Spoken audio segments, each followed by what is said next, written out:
ಯಾಗಕ್ಕೆ ಹೋಗೋದ್ರಿಂದ ಎರಡೂ ಕಾರ್ಯವೂ ಸಾಧಿಸಬಹುದು. ಮತ್ತೆ ಜರಾಸಂಧನನ್ನು ಕೊಲ್ಲುವುದರಿಂದ ಹೆಚ್ಚು ಲಾಭವು ನಮಗಿದೆ ಅಂತ ಹೇಳಿದ ಮಾತನ್ನ ಕೇಳಿ ಆತನ ಪ್ರತಿಯೊಂದು ಪದವನ್ನು ಸಹ ನಾರದರು, ಕೃಷ್ಣ, ಯದುಗಳ ಹಿರಿಯರು ಅಭಿಷೇಕ ಹೇಳಿದ ಅವರೆಲ್ಲರೂ ಸಹ ಒಪ್ಪಿಕೊಂಡ್ರು. ಆಮೇಲೆ ಕೃಷ್ಣ ಎಲ್ಲರನ್ನು ಹೊರಡುವ ಹಾಗೆ ಪ್ರೇರೇಪಿಸಿದ. ಯಾರು ಚಾರುಕ, ಚೈತ್ರ ಮೊದಲಾದಂತಹ ಎಲ್ಲ ಸೇವಕರಿಗೂ ಸಹ ಆಜ್ಞೆ ಮಾಡಿದ. ಅದಕ್ಕೆ ಮೊದಲು ಗುರುಹಿರಿಯರ ಹತ್ರ ಒಪ್ಪಿಗೆ ತಗೊಂಡು ಆಮೇಲೆ ತಮ್ಮ ಅಂತಃಪುರದಲ್ಲಿರುವಂತಹ ಎಲ್ಲ ಸ್ತ್ರೀಯರನ್ನು ಸಹ ಅವರ ಮಕ್ಕಳ ಜೊತೆಗೆ ಮತ್ತು ಏನೇನು ಬೇಕೋ ಸಾಮಗ್ರಿಗಳು ಎಲ್ಲವನ್ನೂ ಸಹ ತೆಗೆದುಕೊಂಡು ಬಲರಾಮನ ಮತ್ತು ಯದುರಾಜನಾದ ಉಗ್ರಸೇನ ಒಪ್ಪಿಗೆಯನ್ನು ಪಡೆದು ಸಾರಥಿ ಎಲ್ಲರನ್ನು ಹೊರಡಿಸಿ ಪ್ರಯಾಣಕ್ಕೆ ಹೊರಡಿಸಿ ಸಾರಥಿ ತಂದಲ್ಲಿ ಗರುಡಧ್ವಜವಿರುವಂತಹ ರಥವನ್ನ ಆಮೇಲೆ ಎಲ್ಲ ಸತರಂಗ ಸೈನ್ಯವೂ ಸಹ ಹೊರಡಿತು. ಏನು ದೊಡ್ಡ ಹೆದರಿಕೆ ಆಗುವಂತಹ ಭೀಕರವಾದಂತಹ ಸೇನೆ. ಆ ಸೇನೆಯಿಂದ ಪರಿವರ್ತನಾಗಿ ಮೃದಂಗ, ಭೇರಿ, ತಮಟ ಇತ್ಯಾದಿ ಯುದ್ಧವನ್ನ ಸೂಚಿಸುವಂತಹ ಆ ವಾದ್ಯಗಳ ಶಬ್ದಗಳಿಂದ ದಿಕ್ಕುಗಳನ್ನೆಲ್ಲ ಆವರಿಸ್ತಾ ನಗರದಿಂದ ಹೊರಟ. ಕೃಷ್ಣನ ಪತ್ನಿಯರೆಲ್ಲರೂ ಸಹ ಒಳ್ಳೊಳ್ಳೆಯ ವಸ್ತ್ರವನ್ನು ಉಟ್ಟು, ಆಭರಣವನ್ನು ಉಟ್ಟು, ಸುಗಂಧವನ್ನ ಲೇಪನ ಮಾಡಿಕೊಂಡು ಹೂಗಳನ್ನ ಮುಡಿದು ಮಕ್ಕಳ ಜೊತೆಗೆ ಹೊರಟರು. ಕೆಲವು ಮನುಷ್ಯರೇ ಎಳೆಯುವಂತಹ ಗಾಡಿ, ಕೆಲವು ಅಶ್ವದ ಗಾಡಿ, ಹೀಗೆ ಚಿನ್ನದ ಪಲ್ಲಕ್ಕಿಯಲ್ಲಿ ಕುಳಿತು ತಮ್ಮ ಪತಿಯಾದ ಚಿತ್ರನ ಹಿಂದೆ ಹೊರಟರು. ಹಾಗೇನೆ ಪರಿಜನರ ಹೆಂಡತಿಯರು ಸಹ, ವೇಶ್ಯರು ಸಹ ತಮ್ಮನ್ನ ಅಲಂಕರಿಸಿಕೊಂಡು ದಾರಿಯಲ್ಲಿ ಬೇಕಾಗುವಂತಹ ಎಲ್ಲ ರೀತಿಯ ಡೇರೆ, ಕಂಬಳಿ, ಬಟ್ಟೆ ಮೊದಲಾದಂತಹ ವಸ್ತುಗಳನ್ನೆಲ್ಲ ಆಳುಗಳ ಮೇಲೆ, ಒಂಟೆ, ಎತ್ತು, ಕೋಣ, ಕತ್ತೆ, ಹೆಸರುಗತ್ತೆ ಮೇಲೆ ಹೊರಿಸಿಕೊಂಡು, ಹೆಣ್ಣಾನೆಗಳ ಮೇಲೆ ಹೊರಿಸಿಕೊಂಡು ಪ್ರಯಾಣ ಮಾಡಿ ಧ್ವಜಪಟಗಳಿಂದ, ಶಸ್ತ್ರಶಾಮರಗಳಿಂದ ಏನು ಮೆರುಮಿರುತ್ತಾ ಇರುವಂತಹ ಆಯುಧಗಳು, ಆಭರಣ, ಕಿರೀಟ, ಕವಚ ಎಲ್ಲದರಿಂದ ವ್ಯಾಪ್ತವಾಗಿ ಬಿಟ್ಟಿದೆ ಅಲ್ಲಿರುವ ಪ್ರದೇಶ. ಎಲ್ಲೂ ಸಹ ಎಲ್ಲ ಕೋಲಾಹಲ ಮಾಡ್ತಾ ಇರುವಂತಹ ಆ ದೊಡ್ಡ ಸೇನೆ ಹಗಲು ಹೊತ್ತು ಸೂರ್ಯನ ಕಿರಣಗಳಿಂದಲೂ ಸಹ ಸೇರಿಕೊಂಡಿತು. ಅದು ಮಹಾಸಾಗರದಲ್ಲಿ ತಿಮಿಂಗಿಲಗಳಿಂದಲೂ ಅಲೆಗಳಿಂದಲೂ ಕ್ಷೋಭೆಗೊಂಡಂತಹ ಸಮುದ್ರದ ಹಾಗೆ ಕಾಣಿಸ್ತಿತ್ತು.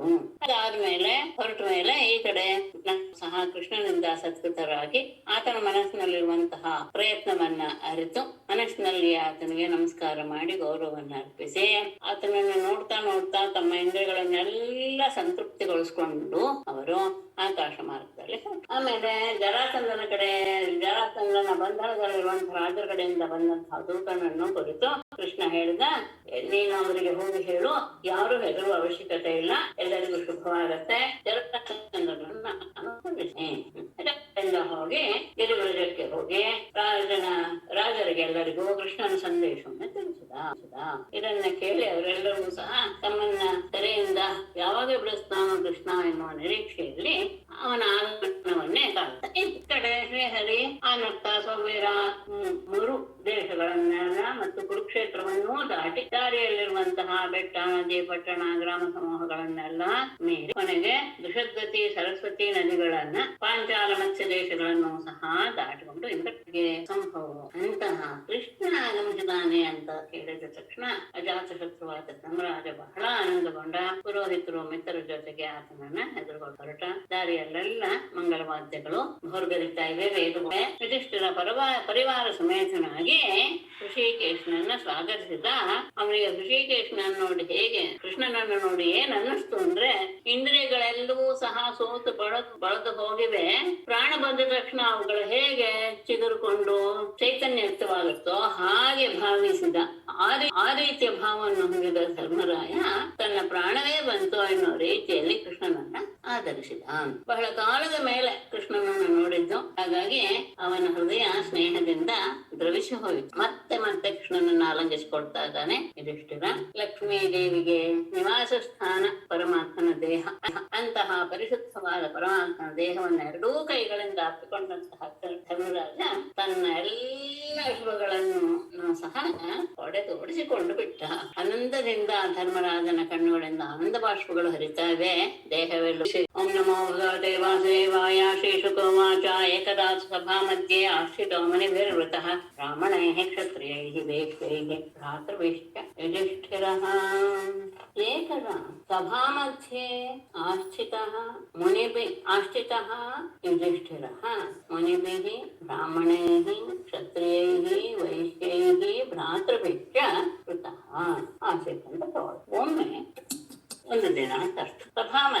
ಸಭೆಯ ಮಧ್ಯದಲ್ಲಿ ಆಸ್ತಿಕ ಆಸನವನ್ನು ಅಲಂಕರಿಸಿದಂತಹ ಯುಧಿಷ್ಠಿರನು ಮುನಿಶ್ರೇಷ್ಠರಿಂದಲೂ ಬ್ರಾಹ್ಮಣರಿಂದಲೂ ಕ್ಷತ್ರಿಯರಿಂದಲೂ ಭ್ರಾತೃಭಿಶ್ಚ ವೈಶ್ಯರಿಂದಲೂ ಭ್ರಾತೃಭಿಶ್ಚ ತನ್ನ ಸಹೋದರರಿಂದಲೂ ಕೃತಃ ಸುತ್ತುವರಿದವನಾಗಿ ಕುಳಿತಿದ್ದ.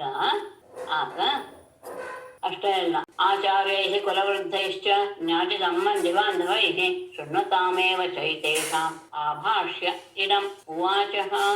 ಇವರೆಲ್ಲರೂ ಇದ್ದಾರೆ.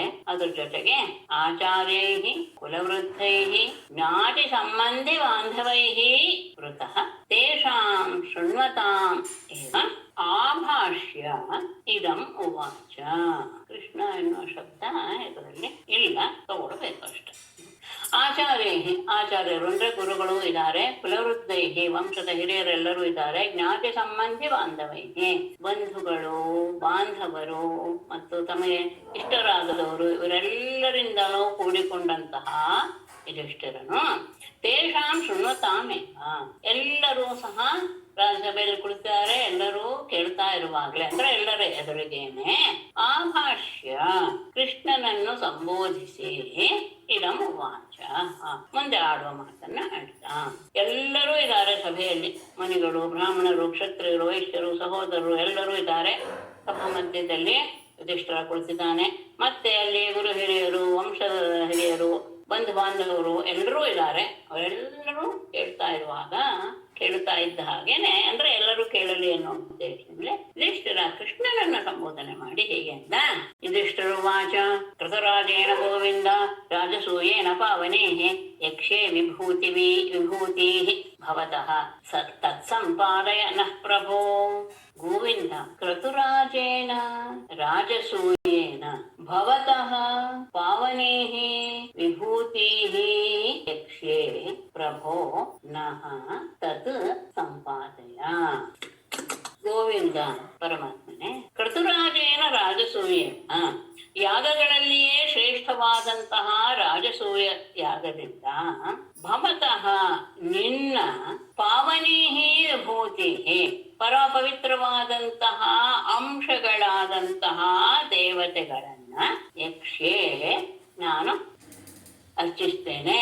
ಪ್ರಭುವೇ ನಹ ನಮಗೆ ತತ್ ಸಂಪಾದಯ ಈ ಸಂಕಲ್ಪವನ್ನ ನೀನು ನಡೆಸಿಕೊಡು, ಇದನ್ನ ನೀನು ನೆರವೇರಿಸಿಕೊಡ್ಬೇಕು. ಯಾಗಗಳಲ್ಲಿ ಶ್ರೇಷ್ಠವಾದದ್ದು ರಾಜಸೂಯಾಗ, ಅದನ್ನ ಮಾಡಬೇಕು ಅಂತ ನಾನು ಯೋಚನೆ ಮಾಡಿದ್ದೇನೆ. ಆ ಯಾಗದಲ್ಲಿ ನಿನ್ನ ಪವಿತ್ರವಾದ ನಿನ್ನ ಅಂಶದ ದೇವತೆಗಳನ್ನೆಲ್ಲ ಆರಾಧಿಸಬೇಕು ಅಂತಾನು ನಾನು ಬಯಸಿದ್ದೇನೆ. ಹಾಗಾಗಿ ಈ ನನ್ನ ಸಂಕಲ್ಪ ನೆರವೇರುವ ಹಾಗೆ ನೀನು ನನಗೆ ಅನುಗ್ರಹ ಮಾಡಬೇಕು. ಏನು ಅಲ್ಲಿ ಉದ್ದೇಶ ಅಂತ ಅಂದ್ರೆ ಇದು ಮಾಡುವಂತಹ ಉದ್ದೇಶ ಏನು ಎನ್ನುವುದು ಅದನ್ನು ಪ್ರಕಟಪಡಿಸ್ತಾ ಇದ್ದಾನೆ ಯುಧಿಷ್ಠಿರ. ತ್ವತ್ಪಾದುಕೆ ಅವಿರತಂ ಪರಿಯೇ ಚರಂತಿ ಧ್ಯಾಯಂತಿ ಅಭದ್ರನಶನೆ ಶುಚಯೋ ಗೃಣಂತಿ ವಿಂದಂತಿ ತೇ ಕಮಲನಾಭ ಭವಾಪವರ್ಗಂ ಆಶಾಸತೆ ಯದಿ ತ ಆಶಿಷ ಈಶನಾನ್ಯೇ.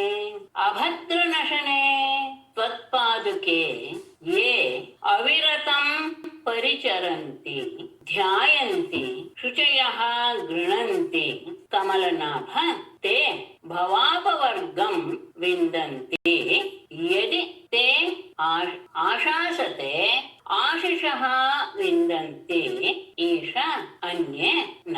ಅಭದ್ರನಶನೆ, ಅಭದ್ರ ಅಂದ್ರೆ ಅಮಂಗಲವನ್ನ ನಾಶ ಮಾಡುವಂತಹ ತ್ವತ್ಪಾದುಕೆ ನಿನ್ನ ಪಾದಗಳೆರಡನ್ನು ಏ ಯಾರು ಅವಿರತಂ ಸತತವಾಗಿ ಪರಿಚರಂತಿ ಅಂದ್ರೆ ದೇಹದ ಮೂಲಕ ನಿನ್ನ ಆ ಪಾದಗಳನ್ನ ಯಾರು ಪೂಜೆ ಮಾಡ್ತಾರೋ ಸೇವಿಸ್ತಾರೋ, ಒಂದು ಅಂದ್ರೆ ದೇಹದ ಮೂಲಕ ಮಾಡುವಂತಹ ಕ್ರಿಯೆ. ಧ್ಯಾಯಂತಿ ಯಾರು ಮನಸ್ಸಿನಿಂದ ಅದನ್ನ ಧ್ಯಾನ ಮಾಡ್ತಾರೋ, ಅಷ್ಟೇ ಅಲ್ಲ ಶುಚಯ ಅತ್ಯಂತ ಪರಿಶುದ್ಧರಾಗಿ ಗೃಣಂತಿ ಮಾತಿನಿಂದ ನಿನ್ನ ವಿಷಯವನ್ನ ಹೊಗಳುತ್ತಾ ಇರ್ತಾರೋ ಸ್ತುತಿಸ್ತಾ ಇರ್ತಾರೋ ಕಮಲನಾಭ ಪರಮಾತ್ಮನೇ ತೇ ಅವರು ಭವಾಪವರ್ಗಂ ವಿಂದಂತಿ ಈ ಸಂಸಾರದ ಬಿಡುಗಡೆಯನ್ನ ಅವರು ಪಡಿತಾರೆ. ಯದಿ ಒಂದು ವೇಳೆ ತೇ ಅವರು ಆಶಾಸತೆ ಅವರೇನಾದ್ರೂ ಬೇರೆ ವಿಷಯ ಬೇಕು ಎನ್ನುವಂತಹ ಲೌಕಿಕ ವಿಷಯಗಳನ್ನು ಅವರೇನಾದ್ರೂ ಬಯಸಿದರೂ ಸಹ ಆಶಿಷಃ ವಿಂದಂತಿ, ಅವೆಲ್ಲವನ್ನೂ ಸಹ ಅವರು ಪಡಿತಾರೆ. ಅಂದ್ರೆ ಐಹಿಕ ಪುರುಷಾರ್ಥಗಳು ಸಹ ಅವರಿಗೆ ಸಿಗತ್ತೆ. ಈಶ ಪರಮಾತ್ಮನೇ, ಅನ್ಯೇ ನ, ಉಳಿದವರು ಯಾರಿಗೂ ಸಹ ಅದು ಸಿಗೋದಿಲ್ಲ. ನಿನ್ನ ಪಾದದ ಕೆಳರಡೂ ಸಹ ಅಮವನ್ನು ನಾಶ ಮಾಡುವಂತಹ ಪಾದಗಳು, ಅದನ್ನ ನಿರಂತರವಾಗಿ ಯಾರು ಸೇವೆ ಮಾಡ್ತಾ ಇರ್ತಾರೋ, ಮನಸ್ಸಿನಲ್ಲಿ ಧ್ಯಾನ ಮಾಡ್ತಾ ಇರ್ತಾರೋ, ಮಾತಿನಿಂದ ಸ್ತುತಿಸ್ತಾ ಇರ್ತಾರೋ, ಅವರು ಈ ಸಂಸಾರದ ಬಿಡುಗಡೆಯನ್ನು ಹೊಂದಿಬಿಡುತ್ತಾರೆ. ಒಂದು ವೇಳೆ ಅವರು ಲೌಕಿಕದ ವಿಷಯವನ್ನು ಏನಾದ್ರೂ ಐಹಿಕ ಪುರುಷಾರ್ಥಗಳನ್ನು, ಧರ್ಮಾರ್ಥ ಕಾಮಗಳನ್ನು ಏನಾದ್ರೂ ಬಯಸಿದರೆ ಅದನ್ನೂ ಸಹ ಅವರು ಪಡೀತಾರೆ. ಆದರೆ ಉಳಿದವರಿಗೆ ಅದು ಖಂಡಿತ ಸಿಗೋದಿಲ್ಲ. ಅಂದ್ರೆ ನಿನ್ನ ಚರಣ ಕಮಲಗಳನ್ನ ಆರಾಧಿಸದೇ ಇದ್ದವರಿಗೆ ಸಂಸಾರದ ಬಿಡುಗಡೆಯೂ ಇಲ್ಲ, ಲೌಕಿಕ ಸುಖವೂ ಸಹ ಇಲ್ಲ. ಹಾಗಾಗಿ ತದ್ದೇವ ದೇವ ಭವತಶ್ಚರಣಾರವಿಂದ ಸೇವಾ ಅನುಭಾವಮಿಹ ಪಶ್ಯತು ಲೋಕ ಏಷಃ ಯೇ ತ್ವಾಂ ಭಜಂತಿ ನ ಭಜಂತ್ಯು ತವೋ ಭಯೇಷಾಂ ನಿಷ್ಠಾಂ ಪ್ರದರ್ಶಯ ವಿಭೋ ಕುರು ಸೃಂಜಯಾನಾಂ. ತತ್ ದೇವದೇವ ಏಷಃ ಲೋಕಃ ಭವತಃ ಚರವಿಂದ ಸೇವಾನುಭಾವಂ ಇಹ ಪಶ್ಯತು ವಿಭೋ ಕುರು ಸೃಂಜಯಾನಾಂ ಯೇ ತ್ವಾಂ ಭಜಂತಿ ಉತ ನ ಭಜಂತಿ ಉಭಯೇಷಾಂ ವಾ ನಿಷ್ಠಾಂ ಪ್ರದರ್ಶಯ. ತತ್ ಆದ್ದರಿಂದ ದೇವದೇವ, ಎಲ್ಲ ದೇವತೆಗಳಿಗೂ ಪರಮ ಆರಾಧ್ಯನಾದಂತಹ ಪರಮಾತ್ಮನೇ, ಏಷಃ ಲೋಕಃ, ಈ ಎಲ್ಲ ಜನರೂ ಸಹ ಭವತಃ ನಿನ್ನ ಚರಣಾರವಿಂದ ಸೇವಾನುಭಾವಂ, ನಿನ್ನ ಪಾದ ಕಮಲಗಳ ಸೇವೆಯಿಂದ ಉಂಟಾಗುವ ಅನುಭವವನ್ನ, ಅದರ ಫಲವನ್ನ ಇಹ ಇಲ್ಲಿ ನೇರವಾಗಿ ಪಶ್ಯತು ಅಂದ್ರೆ ಸಾಕ್ಷಾತ್ತಾಗಿ ಪಶ್ಯತು ನೋಡಲಿ. ಈ ಜನ ನೇರವಾಗಿ ಪ್ರತಿಯೊಂದು ನಿನ್ನ ಪಾದ ಕಮಲವನ್ನ ಆರಾಧಿಸಿದರೆ ಅದರಿಂದ ಉಂಟಾಗುವಂತಹ ಫಲ ಏನು ಅನ್ನೋದನ್ನ ಪ್ರತ್ಯಕ್ಷವಾಗಿ ಎಲ್ಲರೂ ನೋಡಲಿ. ವಿಭೋ ಪರಮಾತ್ಮನೇ, ಕುರು ಸೃಂಜಯಾನ, ಕುರುವಂಶದವರ ಮತ್ತು ಯಾದವರಲ್ಲಿ ಯಾರು ತ್ವಾಂ ಭಜಂತಿ ನಿನ್ನನ್ನ ಆರಾಧಿಸ್ತಾರೋ, ಉತ ಅಥವಾ ನ ಭಜಂತಿ ಯಾರು ಆರಾಧಿಸೋದಿಲ್ವೋ, ಉಭಯೇಷಾಂಬ ಇಬ್ಬರಿಗೂ ಸಹ ಅಂದ್ರೆ ನಿನ್ನನ್ನು ಆರಾಧಿಸುವವರಿಗೆ ನಿನ್ನನ್ನು ಆರಾಧಿಸದೇ ಇರುವವರಿಗೆ ಇಬ್ಬರಿಗೂ ಸಹ ನಿಷ್ಠಾಂ ಪ್ರದರ್ಶಯ, ನಿನ್ನ ಇರುವಿಕೆಯನ್ನ ಅಂದ್ರೆ ನಿನ್ನ ಸ್ವರೂಪ ಏನು, ನಿನ್ನ ನೆಲೆ ಏನು ಅನ್ನೋದನ್ನ ನೀನು ತೋರಿಸು. ಎಲ್ಲರೂ ಸಹ ಈ ಯಾಗಕ್ಕೆ ಬಂದಂತಹ ಪ್ರತಿಯೊಬ್ಬರೂ ಸಹ ನಿನ್ನನ್ನ ಸಾಕ್ಷಾತ್ತಾಗಿ ನೋಡಿ ನಿನ್ನ ಸೇವೆಯನ್ನ ಮಾಡುವುದರ ಮಹಿಮೆ ಏನು ಅನ್ನೋದನ್ನ ಅರಿಯಲಿ ಅನ್ನೋದೇ ನನ್ನ ಉದ್ದೇಶ. ಮತ್ತೆ ಕುರುವಂಶದವರಾಗಲಿ ನಿಮ್ಮ ಯಾದವಂಶದವರಾಗಲಿ ಯಾರ್ಯಾರು ನಿನ್ನನ್ನ ಆರಾಧಿಸ್ತಾ ಇದ್ದಾರೋ ಯಾರು ಆರಾಧಿಸ್ತಾ ಇಲ್ವೋ ಇಬ್ಬರಿಗೂ ಸಹ ನಿನ್ನ ಸ್ವರೂಪ ಏನು ಎನ್ನೋದನ್ನ ಆ ಸಂದರ್ಭದಲ್ಲಿ ನೀನು ತೋರಿಸಿಕೊಡು. ಅಂದ್ರೆ ಅವರಿಗೆ ಇನ್ನು ಭಕ್ತಿ ಹೆಚ್ಚಾಗುತ್ತೆ. ಆರಾಧಿಸ್ತಾ ಇರೋರಿಗೆ, ಆರಾಧಿಸ್ತಾ ಇರುವವರಿಗೂ ಸಹ ನಿನ್ನ ಮಹಿಮೆ ಗೊತ್ತಾಗಿ ಅವರು ಮುಂದೆ ಆರಾಧಿಸುವಂತಹ ಸಾಧ್ಯತೆ ಇದೆ. ಆದರೆ ಅವರು ನನ್ನನ್ನ ಭಜಿಸ್ತಾರೆ, ಭಜಿಸ್ತಾ ಇರೋರು ಎನ್ನುವಂತಹ ಭಾವ ಇದೆಯಾ ನನ್ನ ಹತ್ರ ಅಂದ್ರೆ ನಿನಗೆ ಆ ರೀತಿಯ ಭಾವ ಇಲ್ಲ. ನ ಬ್ರಹ್ಮಣ ಸ್ವಪರ ಭೇದ ಮತಿಸ್ತವ ಸ್ಯಾತ್ ಸರ್ವಾತ್ಮನಃ ಸಮದೃಶಃ ಸಸುಖಾನುಭೂತೆ ಸಂಸೇವತಾಂ ಸುರತರೋಃ ಇವತೆ ಪ್ರಸಾದಃ ಸೇವಾನುರೂಪಮುದಯಃ ನ ವಿಪರ್ಯಯೋತ್ರ. ಬ್ರಹ್ಮಣಃ ತವ ಸ್ವಪರಭೇದಮತಿಃ ಸ್ವಲ್ಪ ಬ್ರಹ್ಮಣಃ ಸರ್ವಾತ್ಮನಃ ಸಮದೃಶಃ ಸಸುಖಾನುಭೂತೇಃ ತವ ಸ್ವಪರಭೇದಮತಿಃ ನ ಸ್ಯಾತ್ ಸುರತರೋಃ ಇವ ತೇ ಸಂಸೇವತಾಂ ಪ್ರಸಾದಃ ಸೇವಾನುರೂಪಂ ಉದಯಃ ಅತ್ರ ವಿಪರ್ಯಯಃ ನ. ಬ್ರಹ್ಮಣಃ ಉಪಾಧಿರಹಿತನಾದಂತಹ, ಯಾವ ಉಪಾಧಿಯೂ ಇಲ್ಲದೆ ಇರುವಂತಹ, ಮತ್ತೆ ಸರ್ವಾತ್ಮನಃ ಎಲ್ಲರಲ್ಲಿಯೂ ಅಂತರ್ಯಾಮಿ ಆಗಿರೋದ್ರಿಂದಲೇ ಸಮದೃಶಃ ಎಲ್ಲರನ್ನು ಒಂದೇ ರೀತಿಯಾಗಿ ನೀನು ಎಲ್ಲರ ಆತ್ಮಸ್ವರೂಪನಾದ್ರಿಂದ ನೀನು ಸಮದೃಶ. ಅಷ್ಟೇ ಅಲ್ಲ ಸ್ವಸುಖಾನುಭೂತೆ ಸ್ವರೂಪದ ಆನಂದದ ಅನುಭವವನ್ನ ಹೊಂದಿರುವಂತಹ ಅಂದ್ರೆ ಆನಂದ ಸ್ವರೂಪನಾದ ತವ ನಿನಗೆ ಸ್ವಪರ ಭೇದಮತಿ ನಸ್ಯ. ಇವಂತೂ ನನ್ನವನು ಅವನು ಬೇರೆಯವನು ಎನ್ನುವಂತಹ ಬುದ್ಧಿ ನಸ್ಯ ಇರಲು ಸಾಧ್ಯವೇ ಇಲ್ಲ. ಹೇಗೆ ಅಂದ್ರೆ ಸುರತರೋಹೋ, ಹಾಗಾದ್ರೆ ಎಲ್ಲರೂ ಒಂದೇ ರೀತಿಯಾಗಿ ಆನಂದ ಪಡ್ತಾರೆ ಅಂದ್ರೆ ಸುರತರೋಹೋ ಇವ ತೇ ಸಂಸೇವತಾಂ ಪ್ರಸಾದ. ಕಲ್ಪ ವೃಕ್ಷದ ಹಾಗೆ ನಿನ್ನನ್ನ ಆಶ್ರಯಿಸುವಂತಹ ವ್ಯಕ್ತಿಗಳಿಗೆ ನಿನ್ನ ಅನುಗ್ರಹವಾಗುತ್ತೆ. ಸೇವಾನುರೂಪಂ ಉದಯ, ನಿನ್ನ ಸೇವೆಯನ್ನ ಹೇಗೆ ಮಾಡ್ತಾರೋ ಅದಕ್ಕೆ ಸರಿಯಾದಂತಹ ಫಲವೇ ಹೊರತು ಅತ್ರ ಈ ವಿಷಯದಲ್ಲಿ ವಿಪರ್ಯಯ ಇದರ ಬೇರೆ ಯಾವುದೂ ಇಲ್ಲ. ಅಂದ್ರೆ ಅವನಿಗೆ ಅವನ ಬಗ್ಗೆ ಕೋಪವಾಗಲಿ ರೇಷವಾಗಲಿ ನಿನ್ನಲ್ಲಿ ಇಲ್ಲ. ಹೇಗೆ ಕಲ್ಪವೃಕ್ಷವನ್ನ ಯಾರು ಆಶ್ರಯಿಸ್ತಾರೋ ಅವರಿಗೆ ಮಾತ್ರ ಕಲ್ಪವೃಕ್ಷ ಅವರು ಕೇಳಿದ್ದನ್ನೆಲ್ಲ ಕೊಡುತ್ತೆ. ಹಾಗೆ ನಿನ್ನನ್ನ ಆಶ್ರಯಿಸಿದವರಿಗೆ ಎಲ್ಲ ರೀತಿಯ ಫಲವೂ ಸಿಗುತ್ತೆ. ಇದರಲ್ಲಿ ಯಾವ ರೀತಿಯ ಭೇದ ಭಾವವೂ ಸಹ ಇರಲು ಸಾಧ್ಯವೇ ಇಲ್ಲ. ಹೀಗೆ ಯುಧಿಷ್ಠಿರ ಮಾತನ್ನ ಕೇಳಿಕೊಂಡ ಆಗ ಪರಮಾತ್ಮ ಹೇಳ್ತಾನೆ, ಶ್ರೀ ಭಗವಾನ್ ವಾಚ ಸಮ್ಯಕ್ ವ್ಯವಸಿತಂ ರಾಜನ್ ಭವತಾ ಶತ್ರುಕರ್ಷಣ ಕಲ್ಯಾಣೇನ ತೇ ಕೀರ್ತಿ ಲೋಕಾನ್ ಅನುಭವಿಷ್ಯತಿ. ಇದರಲ್ಲಿ ಕೆಳಗಡೆ ಟಿಪ್ಪಣಿಯನ್ನು ಕೊಡ್ತಾರೆ, ಕಲ್ಪದ್ರುಮವನ್ನ ಆಶ್ರಯಿಸಿದಾಗ ಅದನ್ನ ಆಶ್ರಯಿಸಿದವರು ಹೇಗೆ ಅದನ್ನ ಭಾವಿಸ್ತಾರೋ ಆ ರೀತಿಯಾಗಿ ಫಲ ಸಿಗುತ್ತೆ.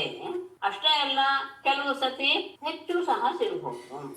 ಸೇವೆಯ ಅನುಗುಣವಾಗಿ ಸೇವೆಯ ಮಾಡುವಂತಹದ್ದರ ಅನುಗುಣವಾಗಿ ಫಲದಲ್ಲಿ ವ್ಯತ್ಯಾಸ ಬರುತ್ತೆ. ಏನು ಪ್ರಯತ್ನ ತಾರತಮ್ಯೇನ ಫಲ ತಾರತಮ್ಯಂ ಅಂತ ಒಂದು ಹಾಗೆ ನಾವು ಪ್ರಯಾಸ ತಾರತಮ್ಯ ನಾವು ಪ್ರಯತ್ನವನ್ನ ಹೇಗೆ ಹೆಚ್ಚು ಕಡಿಮೆ ಅಂತ ಮಾಡ್ತೀವೋ ನಮ್ಗೆ ಸಿಗುವಂತಹ ಫಲದಲ್ಲಿಯೂ ಸಹ ಹಾಗೆ ತರತಮ ಭಾವ ಇದ್ದೇ ಇರುತ್ತೆ. ಅವರು ಒಂದು ಮಾತು ಹೇಳ್ತಾರೆ, ಏಕಾದಶ ಸ್ಕಂದದಲ್ಲಿ ಬರುತ್ತೆ ಒಂದು, ಅವನು ಓಡ್ತಾ ಕಣ್ಣು ಮುಚ್ಕೊಂಡು ಓಡ್ತಾ ಇದ್ರು ಸಹ ಅವನು ಎಡವಿಯೂ ಬೀಳೋದಿಲ್ಲ, ಹಾಗೆ ನಾಶವೂ ಆಗೋದಿಲ್ಲ. ಯಾಕೆ? ಅವನಿಗೆ ಪರಮಾತ್ಮನ ಪೂರ್ಣ ಅನುಗ್ರಹ ಇರೋದ್ರಿಂದ ಅಂತ ಅಲ್ಲಿರುವಂತಹ ವಿಶೇಷವನ್ನ. ಹೀಗೆ ಆದ್ಮೇಲೆ ಪರಮಾತ್ಮ ಹೇಳುವಂಥದ್ದು, ರಾಜನ್ ಶತ್ರುಕರ್ಷಣ ಭವತ ಸಮ್ಯಕ್ ವ್ಯವಸ್ಥೆ ಏನ ತೇ ಕಲ್ಯಾಣಿ ಕೀರ್ತಿಗೆ ಲೋಕಾನ್ ಅನುಭವಿಷ್ಯತಿ. ಇದೊಂದು ವಿಶೇಷ ನನಗೆ ಅನಿಸುತ್ತೋ ಹೇಳ್ತೇನೆ. ರಾಜನೇ ಶತ್ರುಕರ್ಷಣ, ಶತ್ರುಗಳನ್ನ ಗೆಲ್ಲುವವನೇ, ಭವತ ನಿನ್ನಿಂದ ಸಮ್ಯಕ್ ವ್ಯವಸ್ಥಿತಂ ಒಳ್ಳೆಯ ರೀತಿಯ ವಿಷಯವು ಯೋಚಿಸಲ್ಪಟ್ಟಿದೆ. ನೀನು ಬಹಳ ಚೆನ್ನಾಗಿ ಸಂಕಲ್ಪ ಮಾಡಿದೀಯ. ಯಾವ ನಿನ್ನ ಈ ಯಾಗ ಮಾಡುವುದರಿಂದ ತೇ ನಿನ್ನ ಕಲ್ಯಾಣಿ ಕೀರ್ತಿ ಮಂಗಲಮಯವಾದಂತಹ ಕೀರ್ತಿಯು ಲೋಕಾನ್ ಅನುಭವಿಷ್ಯತಿ, ಲೋಕಾನ್ ಅನುಭವಿಷ್ಯತಿ ಅಂತ ವಿಶೇಷವಾಗಿ ಇಲ್ಲೇ ಬಿಡಿಸಿ ತೋರಿಸಿದ್ದಾರೆ ಕೆಳಗಡೆ ಇರುವಂತಹ ಟಿಪ್ಪಣಿಯಲ್ಲಿ. ಎಲ್ಲ ನಿನ್ನ ಪವಿತ್ರವಾದಂತಹ ಈ ರಾಷ್ಟ್ರಯಾಗದಿಂದ ಮಾಡೋದ್ರಿಂದ ನಿನ್ನ ಮಂಗಳಕರವಾದಂತಹ ಕೀರ್ತಿಯು ಎಲ್ಲಗಳಲ್ಲಿಯೂ ಸಹ ಹರಡಿ ಇರುತ್ತೆ. ಅಂದ್ರೆ ನನಗೆ ಅನಿಸಿದ್ದು ಹೇಳ್ತೇನೆ, ಸಂಸ್ಕೃತವ್ರು ಗೊತ್ತಾಗ್ಬೋದು ಭಾವಿಸ್ತೇನೆ. ತೇ ಕಲ್ಯಾಣಿ ಕೀರ್ತಿ ಲೋಕಾನ್ ಅನುಭವಿಷ್ಯತೆ, ಲೋಕಾನ್ ತೇ ಕಲ್ಯಾಣಿ ಕೀರ್ತಿ ಅನುಭವಿಷ್ಯತೆ ಅಂತ.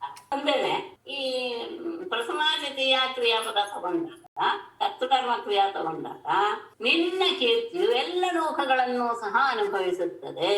ಅಂದ್ರೆ ಏನರ್ಥ?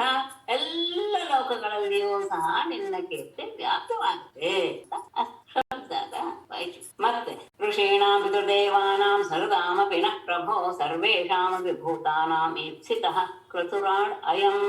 ಪ್ರಭೋ ಅಯಂ ಕ್ರತುರಾಡ್ ಋಷೀಣಾಂ ಪಿತೃದೇವಾನಾಂ ಸುಹೃದಾಂ ಅಪಿ ನಃ ಸರ್ವೇಷಾಂ ಭೂತಾನಾಂ ಅಪಿ ಈಪ್ಸಿತಃ. ಪ್ರಭೋ, ಪ್ರಭುವೇ ಮಹಾರಾಜನೇ, ಅಯಂ ಕ್ರತುರಾಟ್, ಕ್ರತುರಾಟ್ ಕ್ರತುಗಳಲ್ಲೆಲ್ಲ ರಾಜ, ಯಾವುದೋ ರಾಜನೇ.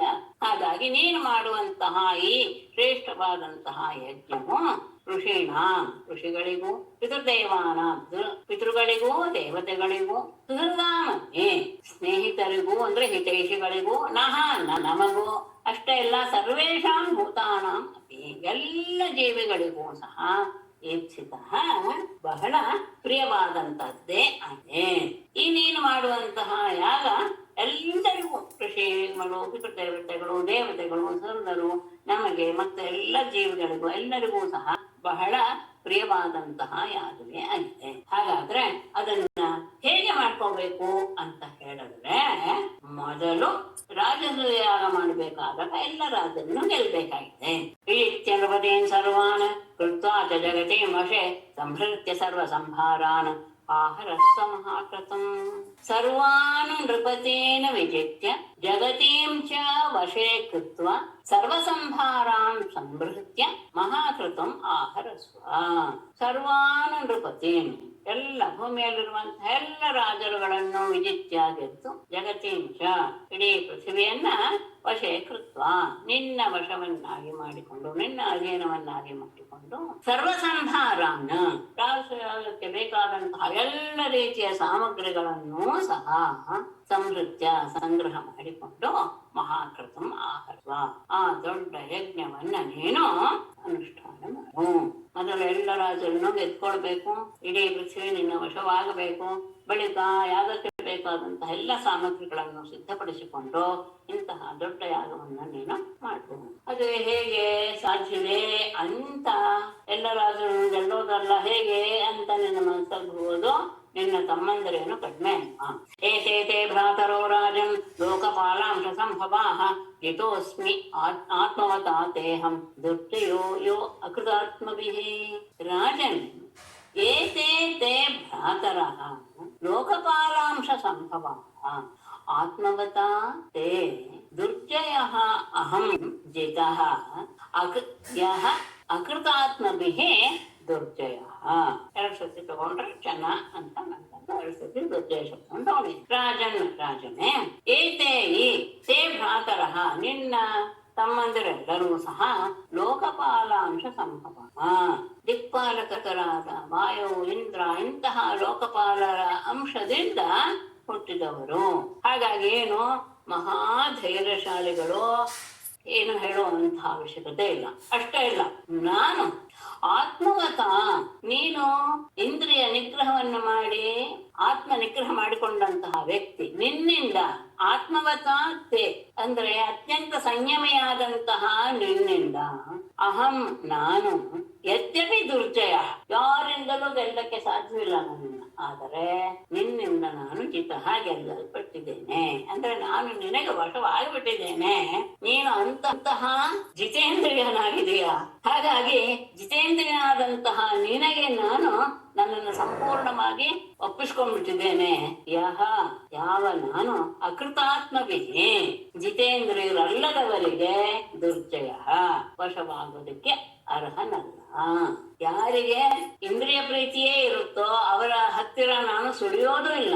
ಆದರೆ ನೀನು ಅತ್ಯಂತ ಸಂಯಮಿ, ನೀನು ನನ್ನನ್ನ ಗೆದ್ದುಕೊಂಡು ಬಿಟ್ಟಿದ್ಯಾ, ಅಂದ್ರೆ ನೀನು ನನ್ನನ್ನ ನಿನ್ನ ವಶ ಮಾಡಿಕೊಂಡು ಬಿಟ್ಟಿದೀಯಾ.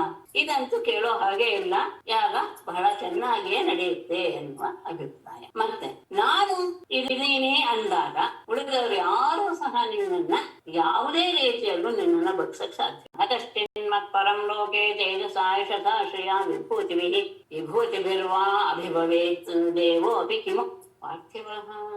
ಲೋಕೆ ತೇಜಸ ಯಶಸ ಶ್ರೇಯ ವಿಭೂತಿಭಿಃ ವಾ ದೇವಃ ಅಪಿ ನ ಕಶ್ಚಿತ್ ಅಭಿಭವೇತ್ ಪಾರ್ಥಿವಃ ಕಿಮು. ಲೋಕದಲ್ಲಿ ಮತ್ಪರಂ ನನ್ನ ಆಶ್ರಯಿಸಿದವನನ್ನ ತೇಜಸ ಯಾವುದೇ ತೇಜಸ್ಸಿನಿಂದಲಾಗಲಿ, ಯಶಸ ಕೀರ್ತಿಯಿಂದಲಾಗಲಿ, ಶ್ರೇಯ ಸಂಪತ್ತಿನಿಂದಲಾಗಲಿ, ವಿಭೂತಿಭಿಹಿ ಅನೇಕ ರೀತಿಯ ಸೇನಾದಿ ಸಾಮಗ್ರಿಗಳಿಂದಲಾಗಲಿ, ದೇವ ಅಪಿ ನ ಕಶ್ಚಿತ್ ಅವನು ದೇವತೆಯೇ ಆಗಿದ್ದರೂ ಸಹ ಯಾರೂ ಸಹ ಒಬ್ಬನು ನ ಅಭಿಭವೇತ್ ನಿನ್ನನ್ನ ಆಕ್ರಮಿಸೋದಕ್ಕೆ ಸಾಧ್ಯವೇ ಇಲ್ಲ. ನನ್ನ ಭಕ್ತ ಅಂತ ಆದ್ಮೇಲೆ ಅಂತಹ ನನ್ನ ಭಕ್ತನನ್ನ ಮತ್ ಪರಂ ನನ್ನ ಭಕ್ತನನ್ನ ಅವರು ಎದುರಿಗಿರುವಂತಹ ವ್ಯಕ್ತಿಗಳು ಎಷ್ಟೇ ತೇಜಸ್ವಿಯವರಾಗಿರಲಿ, ಕೀರ್ತಿ ಹೊಂದಿರುವವರಾಗಿರಲಿ, ಸಂಪತ್ತಿನಿಂದ ಕೂಡಿರಲಿ, ಸೇನಾದಿ ಸಾಮಗ್ರಿಯಿಂದ ಕೂಡಿರಲಿ, ಅವನು ದೇವತೆಯೇ ಆಗಿದ್ರು ಸಹ ಅವನನ್ನ ಕೆಳಮಟ್ಟಕ್ಕೆ ತರಕ್ಕೆ ಆಕ್ರಮಿಸೋದಕ್ಕೆ ಸಾಧ್ಯವಿಲ್ಲ. ಹಾಗಿರುವಾಗ ಪಾರ್ಥಿವ ಯಾವನೋ ಒಬ್ಬ ನಾಶ ಮಾಡೋದಕ್ಕೆ ಸಾಧ್ಯವೇ? ಅದು ಅಸಾಧ್ಯ. ಅಂದ್ರೆ ರಾಜರನ್ನೆಲ್ಲ ಹೇಗೆ ಗೆಲ್ಲೋದು ಅಂದ್ರೆ, ನಿನ್ನ ತಮ್ಮಂದ್ರು ಇಂತಹ ಲೋಕಪಾಲದಿಂದ ಹುಟ್ಟಿದವರು ಅಷ್ಟೇ ಅಲ್ಲ, ನಾನು ನಿನಗೆ ವಶನಾಗಿ ಬಿಟ್ಟಿದ್ದೇನೆ. ನನ್ನ ಭಕ್ತನನ್ನ ಯಾರು ಸಹ ಎದುರಿಸೋದಕ್ಕೆ ಸಾಧ್ಯವಿಲ್ಲ. ಯಾರೋ ಅವನು ದೇವತೆಯೇ ಆಗಿರ್ಲಿ ಸಾಧ್ಯವಿಲ್ಲ. ಹಾಗಿರುವಾಗ ರಾಜರ ಬಗ್ಗೆ ಹೇಳುತ್ತೇನಿದೆ ಅಂತ ಸಮಾಧಾನ ಕೊಟ್ಟ ತಕ್ಷಣ ಶುಕ್ರ ಹೇಳಿ, ಶುಕುವಾಚ ನಿಶಮ್ಯ ಭಗವದ್ಗೀತಂ ಪ್ರೇತ ಮುಖಾಂಬುಜ ಭ್ರಾತೃ ದಿಗ್ವಿಜಯೇಯುಂತ ವಿಷ್ಣು ತೇಜೋಪಬ್ರಹ್ಮಿತಾನ್.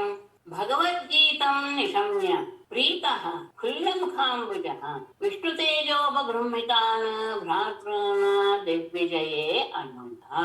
ಭಗವದ್ಗೀತಂ ಪರಮಾತ್ಮನ ಮಾತನ್ನ ಕೇಳಿ, ನಿಶಮ್ಯ ಕೇಳಿ, ಪ್ರೀತಃ ಅತ್ಯಂತ ಸಂತೋಷಗೊಂಡು, ಫುಲ್ಲ ಮುಖಾಂಬುಜ ಅರಳಿದ ಮುಖವುಳ್ಳವನಾಗಿ ಯುಧಿಷ್ಠಿರನು ವಿಷ್ಣು ತೇಜೋಪಬೃಂಹಿತಾನ್ ಕೃಷ್ಣನ ತೇಜಸ್ಸಿನಿಂದ ಕೂಡಿರುವ, ಅಂದ್ರೆ ಕೃಷ್ಣ ತನ್ನ ತೇಜಸ್ಸನ್ನೆಲ್ಲ ಅವರಿಗೆ ಧಾರೆ ಎರೆದಿದ್ದಾನೆ. ಹಾಗೆ ವೈಷ್ಣವ ತೇಜಸ್ಸಿನಿಂದ ಆವಾಹಿತರಾದಂತಹ, ಇಲ್ಲಿ ವಿಷ್ಣು ತೇಜಸ ಉಪಬ್ರಹ್ಮಿತಾನ್ ಅಂತ ಇರಬೇಕು, ಅಥವಾ ವಿಷ್ಣು ತೇಜ ಉಪಬ್ರಹ್ಮಿತಾನ್ ಅಂತ ಇರಬೇಕು. ಅಲ್ಲಿ ಸಂಧಿ ಮಾಡಿರೋದು ಆರ್ಷತ್ವ ಸಾಧು ಇಟ್ಕೊ. ಅಂದ್ರೆ ವೈಷ್ಣವ ತೇಜಸ್ಸಿನಿಂದ ಕೂಡಿರುವಂತಹ ಭ್ರಾತೃ ಸಹೋದರರನ್ನು ದಿಗ್ವಿಜಯೇ ಅಯುಕ್ತ, ದಿಗ್ವಿಜಯದಲ್ಲಿ ನೇಮಿಸಿದ. ಎಲ್ಲರೂ ಸಹ ಅವನ ವಿಷ್ಣುವಿನ ತೇಜಸ್ಸಿನಿಂದ ಕೂಡಿದವರು. ಹೀಗೆ ಇರುವಂತಹ ಸಹೋದರರನ್ನ ದಿಗ್ವಿಜಯಕ್ಕೆ ನೇಮಿಸಿದ. ಅವನಿಗೆ ಪರಮಾತ್ಮನ ಮಾತು ಕೇಳಿ ಬಹಳ ಆನಂದವಾಗೋಯ್ತು. ಆ ಸಂತೋಷದಿಂದಲೇ ಮುಂದಿನ ಕೆಲಸಕ್ಕೆ ಸಿದ್ಧತೆಯನ್ನು ನಡೆಸಿದ. ಸಹದೇವಂ ದಕ್ಷಿಣಸ್ಯಾಂ ಆದಿಶತ್ ಸಹಸನ್ ಸೃಂಜಯೈಃ ನಿಶಿ ಪ್ರತೀಚ್ಯಾಂ ನಕುಲಂ ಉದೀಚ್ಯಾಂ ಸವ್ಯಸಾಚಿನಂ ಪ್ರಾಚ್ಯಾಂ ಋಕೋದರಂ ಮತ್ಸ್ಯೈಃ ಕೇಕಯೈಃ ಸಹ ಮದ್ರಕೈಃ. ಸಹದೇವಂ ಸೃಂಜಯೈಃ ಸಹ ದಕ್ಷಿಣಸ್ಯಾಂ ನಕುಲಂ ಮತ್ಸ್ಯೈಃ ಸಹ, ಸಹ ಒಂದೇ ಇದೆ ತಗೊಳ್ಳಿ, ಇಲ್ಲ ಸಹ ತಗೊಂಡು ಸೇರಿಸ್ಕೊಂಡ್ರು ಆಯ್ತು.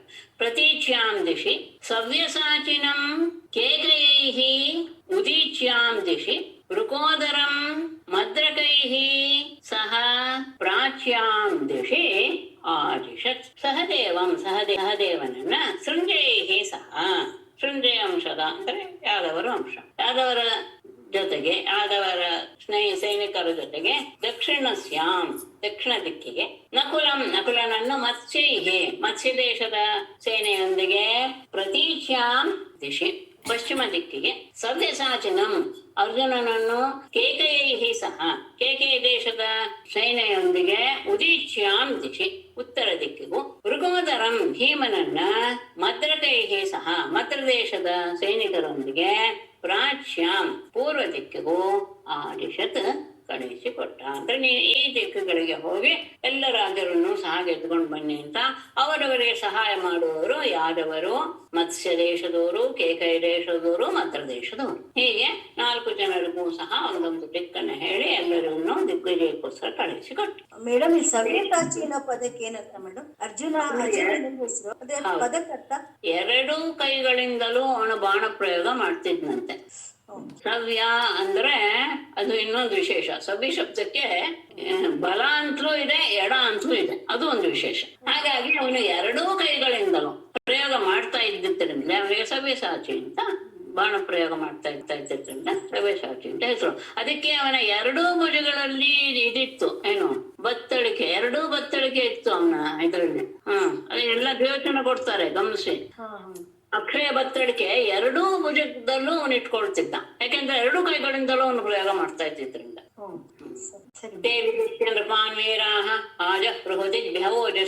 ಓಜಸ ಅಜಾತಶತ್ರವೇ ಭೂರಿ ದ್ರವಿಣಂ ನೃಪ ಯಕ್ಷ್ಯತೆ ವೀರಾಹ ತೇ ದಿಗ್ಭ್ಯಃ ಓಜಸಃ ದಿಗ್ಭ್ಯಃ ನೃಪಾನ್ ವಿಜಿತ್ಯ ನೃಪ ಯಕ್ಷ್ಯತೆ ಅಜಾತಶತ್ರವೇ ಭೂರಿ ದ್ರವಿಣಂ ಆಜಹೃಹು. ವೀರಾಹ ವೀರರಾದಂತಹ ತೇ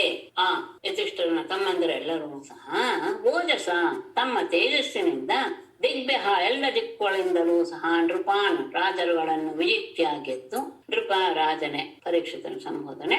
ಯಕ್ಷತೆಯ ಅಜಾತಶತ್ರುವೇ, ರಾಜಸೂಯಾಗವನ್ನು ಮಾಡಲು ಸಿದ್ಧನಾದಂತಹ ಅಜಾತಶತ್ರುವಾದ ಯುಧಿಷ್ಠಿರನಿಗೆ ಭೂರಿದ್ರವಿಣಂ ಅಪರಿಮಿತವಾದಂತಹ ಐಶ್ವರ್ಯವನ್ನ ಆ ಜತ್ರುಹು ತಂದು ಒಪ್ಪಿಸಿದರು.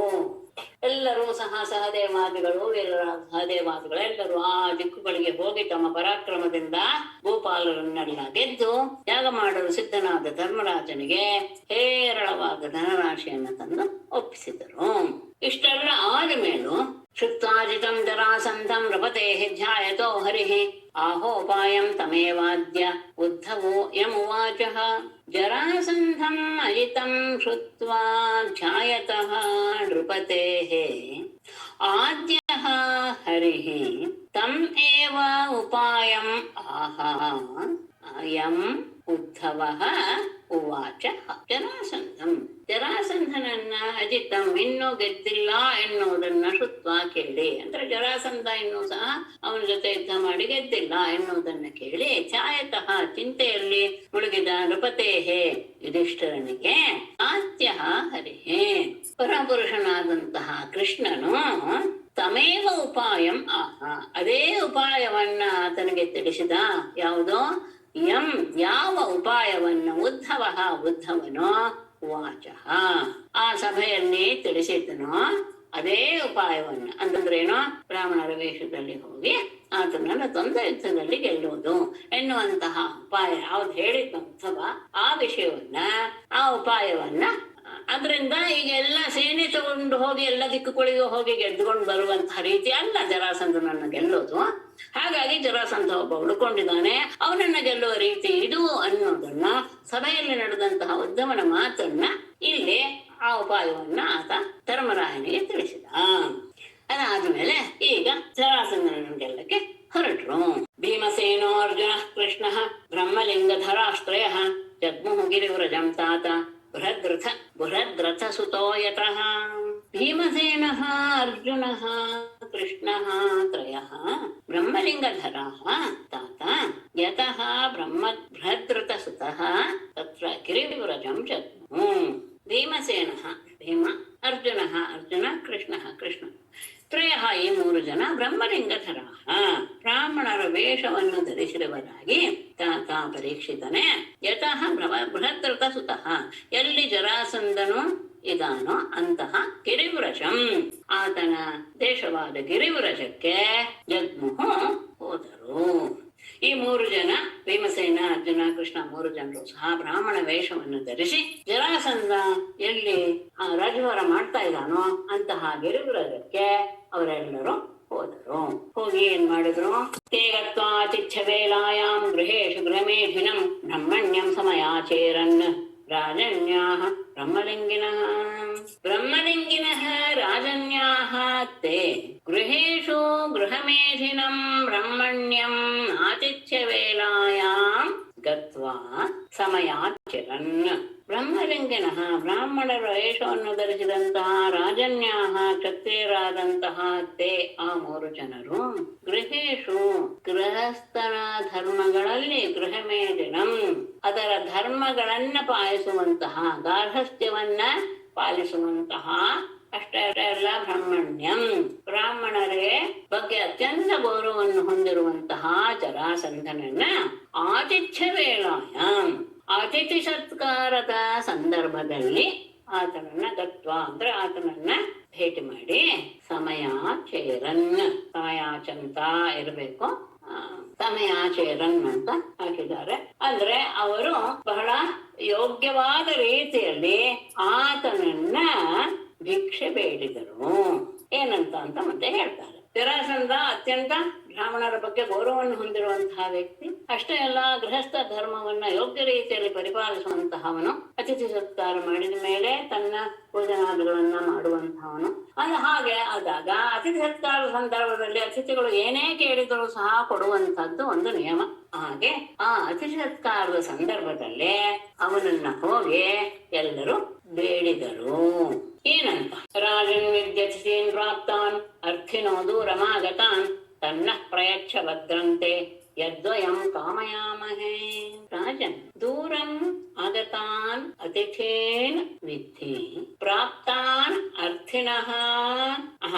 ತತ್ ತಗೊಳ್ಳಿ, 2ನೇ ಸಾಲು. ತತ್ ಪ್ರಾಪ್ತಾನ್ ಅರ್ಥಿನಃ ನಃ ಯದ್ವಯಂ ಕಾಮಯಾಮಹೇ ಪ್ರಯಚ್ಛ ತೇ ಭದ್ರಂ. ಸೇರಿಸ್ಕೋಬೋದಾಗಿತ್ತು.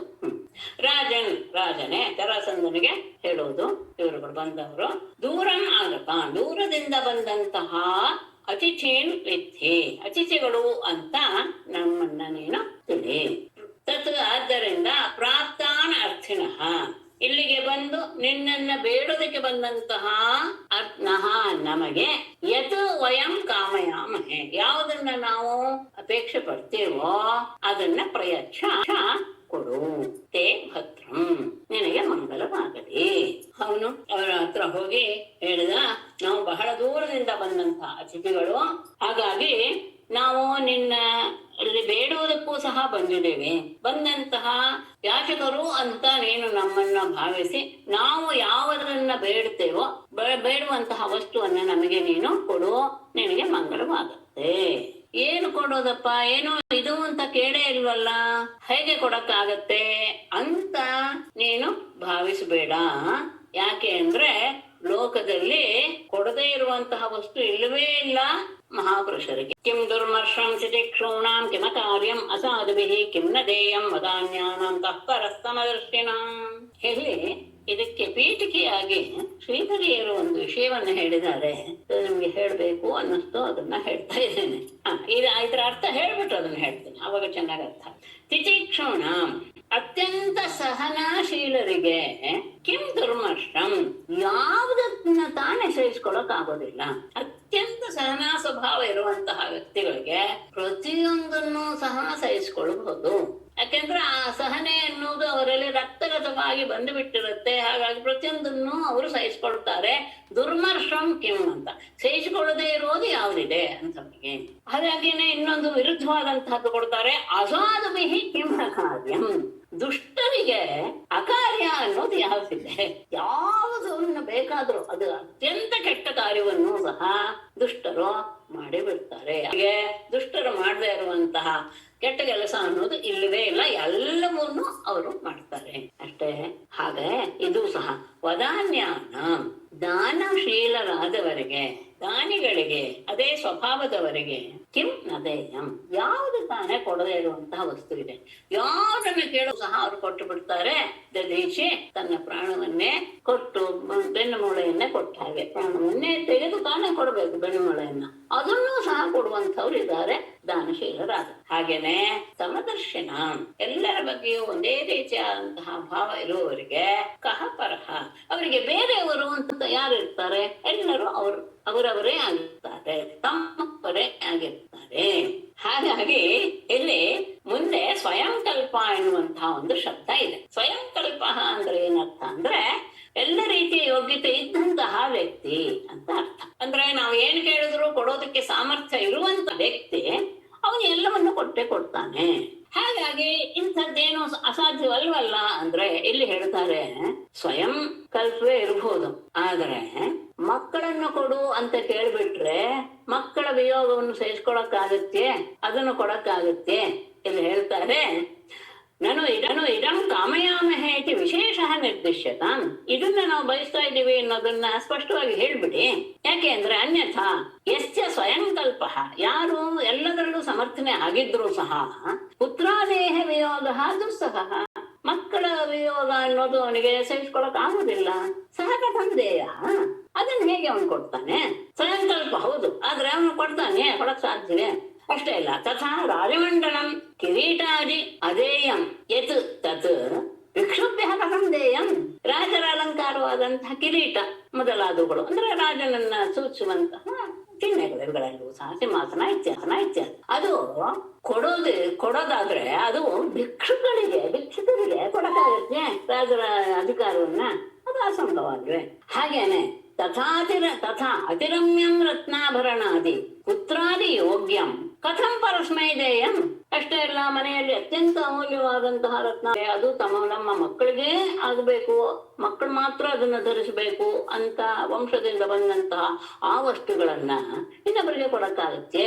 ಹೌದು, ಸಾಮರ್ಥ್ಯ ಇದೆ, ಸ್ವಯಂಕಲ್ಪ ಅವನಲ್ಲಿ ಅದಿದೆ, ಆದ್ರೆ ಇದನ್ನ ಕೊಡಕ್ಕಾಗತ್ತೆ ಅಂತ ಹೇಳಿದಾಗ ಇಲ್ಲಪ್ಪ ಹೀಗೆ ಇದೆ ಅಂತ ಲೋಕದ ವಿಷಯವನ್ನ ಹೇಳ್ತಾರೆ. ಸಹನಾಶೀಲರಿಗೆ ಯಾವುದನ್ನು ಸಹಿಸ್ಕೊಳಕ್ ಆಗೋದಿಲ್ಲ ಅಂತಾನೆ ಇಲ್ಲ, ದಾನಶೀಲರಾದವರಿಗೆ ಇದನ್ನು ಕೊಡಕ್ಕಾಗಲ್ಲ ಎನ್ನುವ ಭಾವವೇ ಇಲ್ಲ ಎನ್ನುವ ದೃಷ್ಟಾಂತವನ್ನು ಕೊಟ್ಟು ತಿಳಿಸ್ತಾರೆ. ಅಷ್ಟೇ ಅಲ್ಲ, ಯಾವುದನ್ನ ಕೊಟ್ರೆ ಬಹಳ ಶ್ರೇಷ್ಠ ಅಂತ ಅನ್ನಿಸ್ಕೊಡುತ್ತೋ ಅದನ್ನ ಕೊಡದೇ ಇದ್ರೆ ಅವನ ಜೀವನ ವ್ಯರ್ಥ. ಯೋ ನಿತ್ಯೇನ ಶರೀರೇಣ ಸತಾಂಗೇಯಂ ಯಶೋ ಧ್ರುವಂ ನಾಚಿನೋತಿ ಸ್ವಯಂ ಕಲ್ಪಃ ಸವಾಚ್ಯಃ ಶೋಚ್ಯ ಏವ ಸಹ. ಯಃ ಸ್ವಯಂ ಕಲ್ಪಃ ಸಹ ಅನಿತ್ಯೇನ ಶರೀರೇಣ ಸತಾಂ ಗೇಯಂ ಧ್ರುವಂ ಯಶಃ ನ ಆಚಿನೋತಿ ಸಹ ವಾಚ್ಯಃ ಶೋಚ್ಯಃ ಏವ. ಯಹ ಯಾವನು ಸ್ವಯಂ ಕಲ್ಪ, ಸ್ವಯಂ ಸಮರ್ಥನಾಗಿದ್ರು ಸಹ ಎಲ್ಲವನ್ನು ಕೊಡುವಂತಹ ಸಾಮರ್ಥ್ಯ ಇದೆ ಅವನಿಗೆ, ಅಂತಹವನು ಅನಿತ್ಯೇನ ಶರೀರೇಣ, ಈ ಶರೀರ ಒಂದಲ್ಲ ಒಂದು ದಿವಸ ನಾಶವಾಗುವಂತಹ ಶರೀರ, ಇಂತಹ ಅನಿತ್ಯವಾದಂತಹ ಶರೀರದಿಂದ ಯಾವುದನ್ನ ಗಳಿಸ್ಕೋಬಹುದು? ಧ್ರುವಂ ಸತಾಂಗೇಯಂ, ಸಜ್ಜನರೆಲ್ಲರೂ ಹೊಗಳುವಂತಹ ಧ್ರುವಂ ಯಶಃ, ಸ್ಥಿರವಾದಂತಹ ಕೀರ್ತಿಯನ್ನ ನ ಆಚಿನೋತಿ, ಸಂಪಾದನೆ ಮಾಡೋದಿಲ್ವೋ ಸಹ ಅಂಥವನು ವಾಚ್ಯ, ನಿಂದೆಗೆ ಯೋಗ್ಯ. ಅಷ್ಟೇ ಅಲ್ಲ ಶೋಚ್ಯ ಏವ, ಅವನ ಜೀವನ ಶೋಚನೀಯವಾಗಿರುತ್ತೆ. ಯದ್ಯಪಿ ಈ ಶರೀರ ಯಾವತ್ತೂ ಶಾಶ್ವತವಾಗಿ ಇರಲ್ಲ, ಮತ್ತೆ ಅವನಿಗೆ ಸಾಮರ್ಥ್ಯ ಇದೆ. ಹಾಗಿರುವಾಗ ಈ ಅನಿತ್ಯವಾದ ಶರೀರದಿಂದ ನಿತ್ಯವಾಗಿರುವಂತಹ ಕೀರ್ತಿಯನ್ನ, ಅದು ಎಂಥದ್ದು? ಸಜ್ಜನರೆಲ್ಲರೂ ಹೊಗಳ್ತಾ ಇರುವಂತಹ ಕೀರ್ತಿಯನ್ನ ಪಡೆಯುವುದಕ್ಕೆ ಯಾರು ಪ್ರಯತ್ನ ಪಡುವುದಿಲ್ವೋ ಅವನು ನಿಂದೆಗೆ ಅರ್ಹ. ಅಷ್ಟೇ ಅಲ್ಲ, ಅವನು ಶೋಚನೀಯನು. ಯಾಕೆ ಅಂದ್ರೆ ಹಿಂದೆ ಈ ರೀತಿಯಾಗಿ ಮಾಡಿದ್ದಾರೆ, ಎಲ್ಲರೂ ಮಾಡಿದ್ದಾರೆ. ಅದ್ಭುತವಾದಂತಹ ಉದಾಹರಣೆಯನ್ನು ಕೊಡ್ತಾರೆ. ಹರಿಶ್ಚಂದ್ರೋ ರಂತಿದೇವ ಮುಂಚವೃತ್ತಿ ಶಿಬಿರ್ಬಲಿ ವ್ಯಾಧ ಕಪೋತೋ ಬಹವಃ ಯದ್ರುವೇಣ ಧ್ರುವಂ ಗತಾಃ.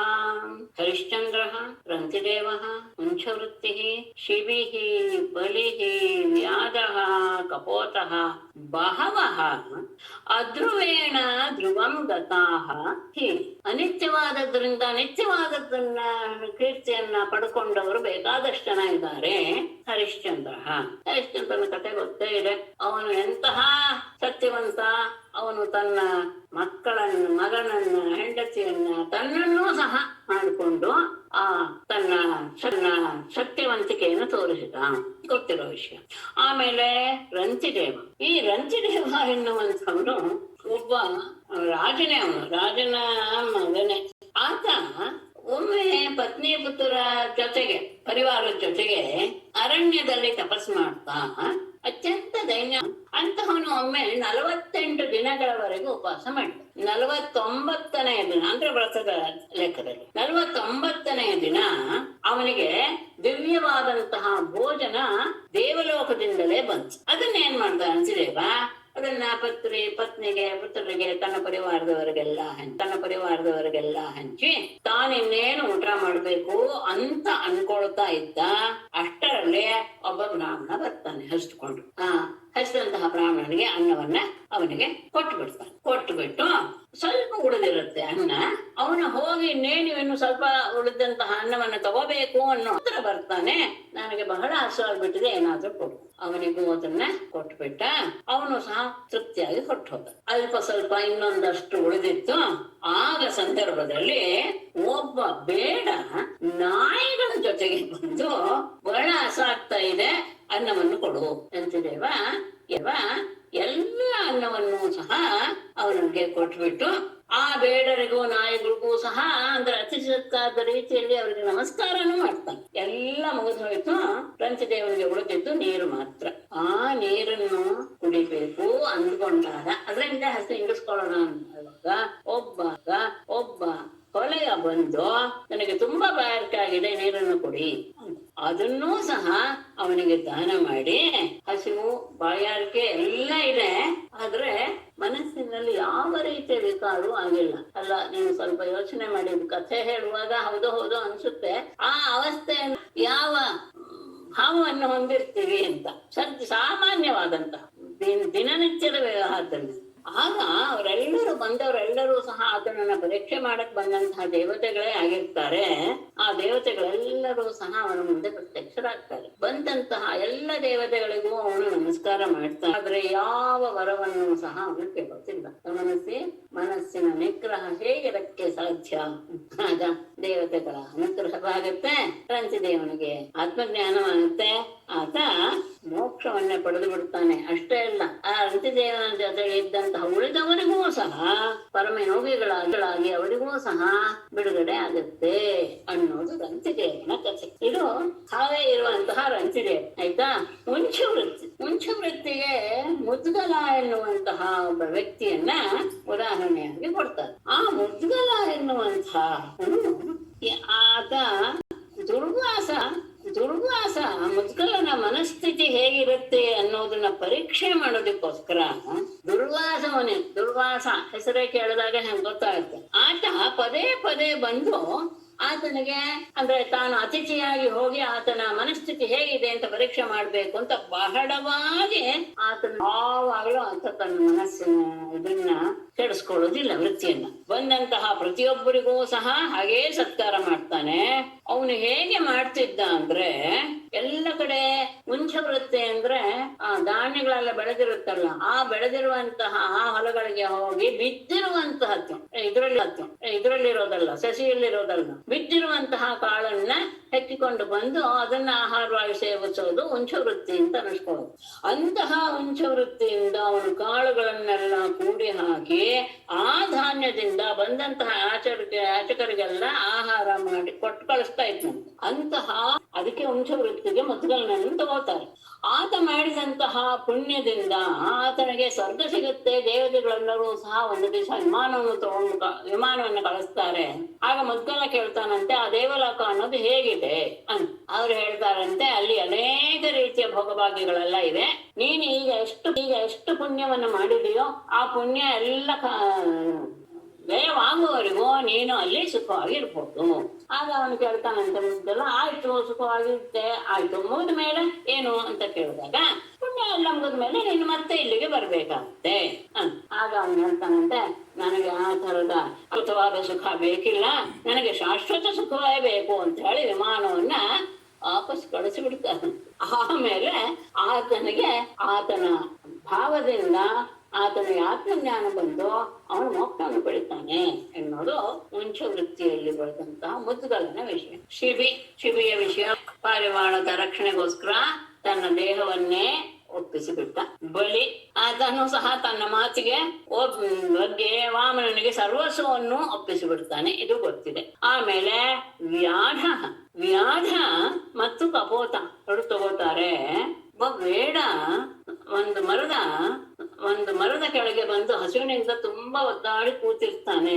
ಅವನ ಹಸಿವನ್ನ ನೋಡಲಾರದೆ ಒಂದು ಕಪೋತ ತನ್ನ ದೇಹವನ್ನೇ, ಅಂದ್ರೆ ಅಲ್ಲಿ ಅಗ್ನಿಯಲ್ಲಿ ಉರಿತಾ ಇರುವಂತ ನನ್ನ ದೇಹವನ್ನೇ ನೀನು ತಗೋ ಅಂತ ಅಲ್ಲಿ ಬಿದ್ದು ಅದನ್ನೇ ತನ್ನನ್ನ ಒಪ್ಪಿಸಿಬಿಡುತ್ತೆ. ಅಷ್ಟು ಅದಕ್ಕೆ ಕರುಣೆ ಆ ಹಸಿವಿನಿಂದ. ಆಗ ಅದನ್ನ ನೋಡಿ ಬೇಡನಿಗೆ ಪಶ್ಚಾತ್ತಾಪ ಬಿಡುತ್ತಂತೆ, ಎಂತಹ ತ್ಯಾಗ ಬುದ್ಧಿಪ್ಪ ಈ ಕಪೋತ ಪಾರಿವಾಳದ್ದು ಅಂತ ಹೇಳಿ ಅವನು ಸಹ ಅಗ್ನಿ ಪ್ರವೇಶ ಮಾಡಿಬಿಡ್ತಾನೆ. ಹೀಗೆ ಅನೇಕ ಜನರು ಅಧ್ರುವೇಣ ನಾಶವಾಗುವಂತಹ ಈ ಶರೀರದಿಂದ ಧ್ರುವಂಗತ ಅವಿನಾಶಿಯಾದಂತಹ ಸ್ಥಾನವನ್ನ ಪಡೆದುಕೊಂಡಿದ್ದಾರೆ. ಹಾಗಾಗಿ ನೀನು ಸಹ ನಾವು ಕೇಳಿದ್ದನ್ನ ನೀನು ಕೊಡಕ್ಕಾಗಲ್ಲ ಅಂತ ಇಲ್ವೇ ಇಲ್ಲ, ನೀನು ಸ್ವಯಂ ಕಲ್. ಶ್ರೀ ಶುಕೋವಾಚ ಸ್ವರೈಹಿ ಆಕೃತಿಭಿಸ್ತಾಂಸ್ತು ಪ್ರಕೋಷ್ಠೈಃ ಜ್ಯಾಹತೈರಪಿ ರಾಜನ್ಯಬಂಧೂನ್ ವಿಜ್ಞಾಯ ದುಷ್ಟಪೂರ್ವಾನ್ ಅಚಿಂತಯತ್. ಸ್ವರೈಃ ಆಕೃತಿಭಿಃ ಪ್ರಕೋಷ್ಠೈಃ ಜ್ಯಾಹತೈಃ ಅಪಿ ತಾನ್ ತು ರಾಜನ್ಯಬಂಧೂನ್ ವಿಜ್ಞಾಯ ದೃಷ್ಟಪೂರ್ವಾನ್ ಅಚಿಂತಯತ್.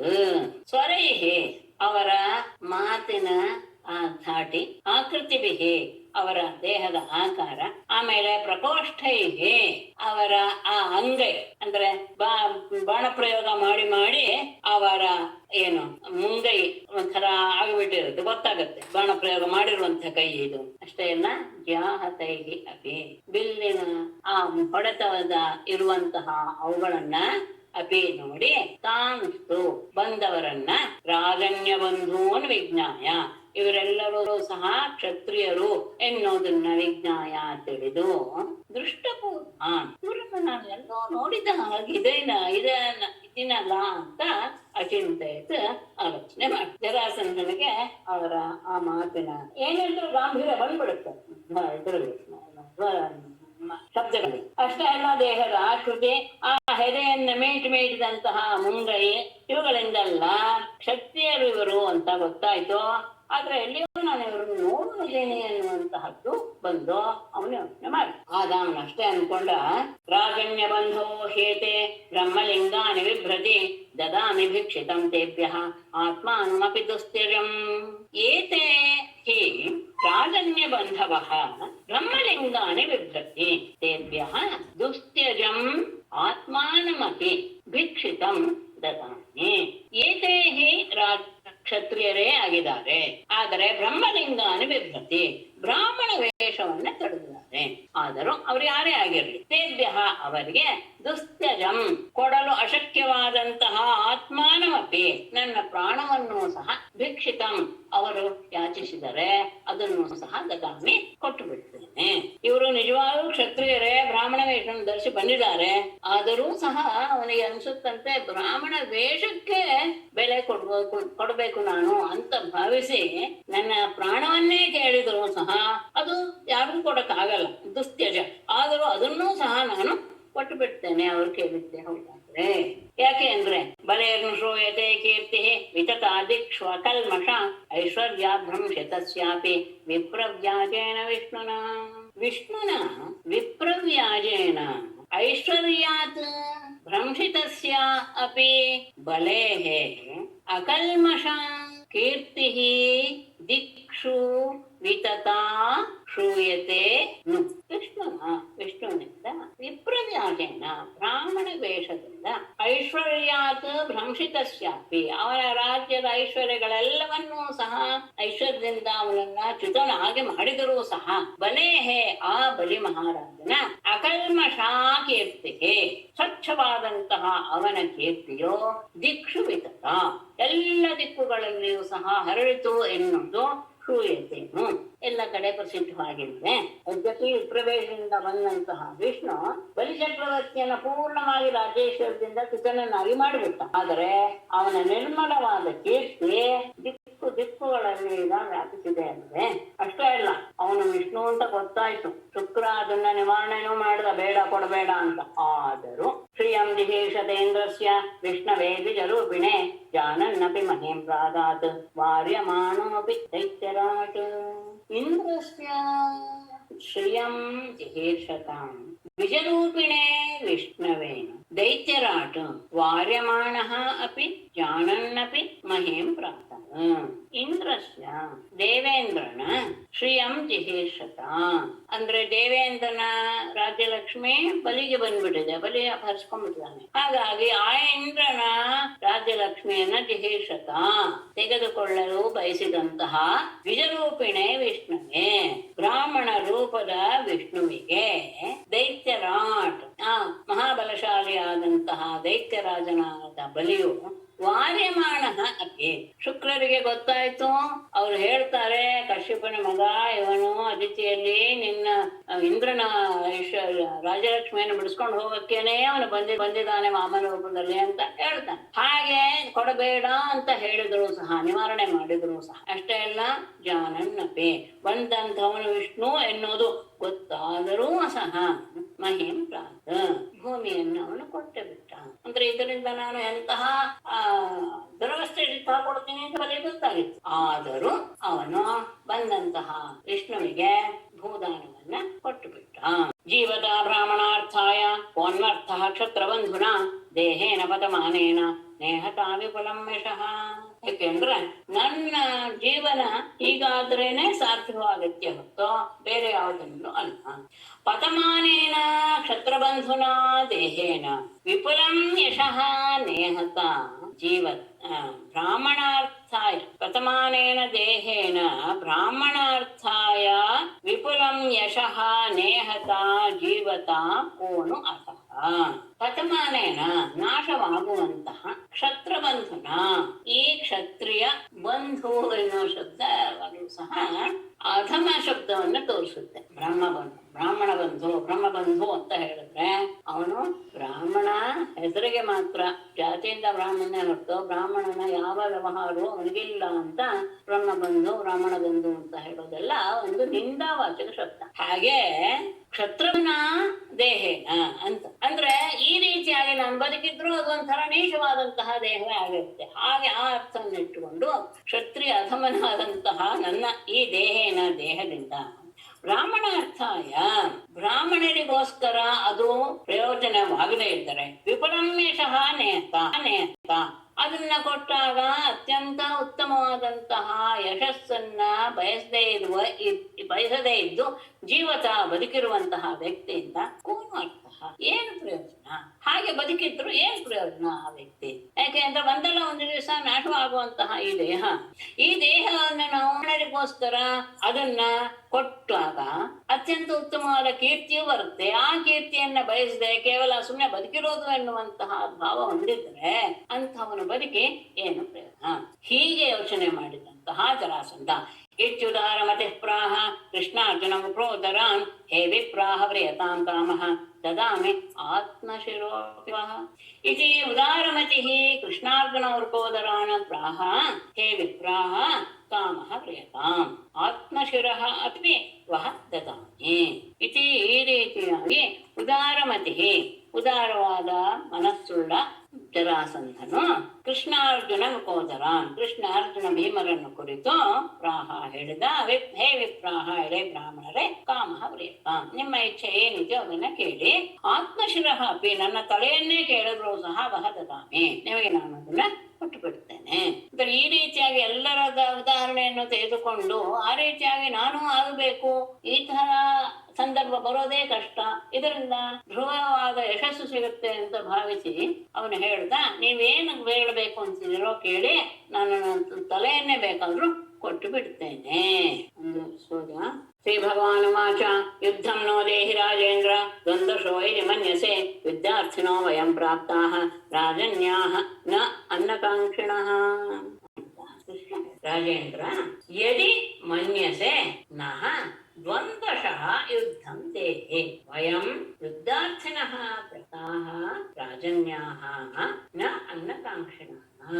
ರಾಜೇಂದ್ರ ರಾಜನೇ ಎದೆ ಮನ್ಯಸೆ ನೀನು ಕೊಡಬೇಕು ಅಂತಾನೆ ಯೋಚನೆ ಮಾಡಿದ್ದೆ ಹೋದಾದ್ರೆ ನಹ ನಮಗೆ ದ್ವಂದ್ವಶಃ ಯುದ್ಧಂ ದೇಹಿ ದ್ವಂದ್ವ ಯುದ್ಧವನ್ನು ನಮಗೆ ಕೊಡು.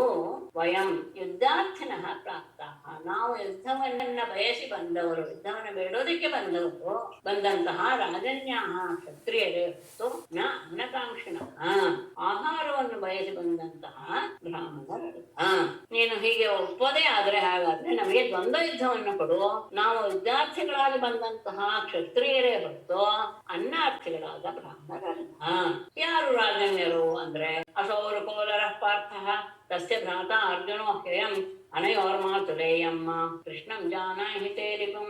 असौ पार्थः वृकोदरः अयं तस्य भ्राता अर्जुनः हि अनयोः मातुलेयं ते रिपुं मां कृष्णं जानीहि. असौ ए पार्थः ಪೃಥೆಯ ಮಗನಾದಂತಹ ವೃಕೋದರಃ ಭೀಮ, ಅಯಂ ಇನ್ನೊಬ್ಬನನ್ನು ತೋರಿಸಿ ಅಯಂ ತಸ್ಯ ಭ್ರಾತ ಅರ್ಜುನ ಅವನ ಸಹೋದರನಾದ ಅರ್ಜುನ, ಅನಯೋಹು ಇವರಿಬ್ಬರ ಮಾತುಲೇಯಂ ಸೋದರ ಮಾವನ ಮಗನಾದ ತೇಲಿಪುಂ ನಿನ್ನ ಶತ್ರುವಾದ ಮಾಂ ನನ್ನನ್ನು ಕೃಷ್ಣಂ ಜಾನೀಹಿ ಕೃಷ್ಣ ಅಂತ ಕರೆದೆ. ನಾನು ಇವರಿಬ್ಬರ ಸೋದರ ಮಾವನಾದ ನಿನಗೆ ಹಳೆಯ ಶತ್ರು ಅಂತಹ ಕೃಷ್ಣ ನಾನು. ಇವನು ಭೀಮ, ಇವನು ಅರ್ಜುನ, ನಾನು. ಏವಮಾವೇದಿತೋ ರಾಜ ಜಹಾಸೋಚ್ಚೈಃ ಸ್ಮ ಮಾರದಃ ಹಚ ಅಮರ್ಷಿತೋ ಮಂದಾಃ ಯುದ್ಧಂ ತರ್ಹಿ ದದಾಮಿ ವಃ. ಏವಂ ಆವೇದಿತಃ ರಾಜ ಮಾರದಃ ಉಚ್ಚೈಃ ಜಹಾಸ ಸ್ಮ ಅಮರ್ಷಿತಃ आहच ಮಂದಾಹ ತರ್ಹಿ ವಹ ಯುದ್ಧಂ ದದಾಮಿ.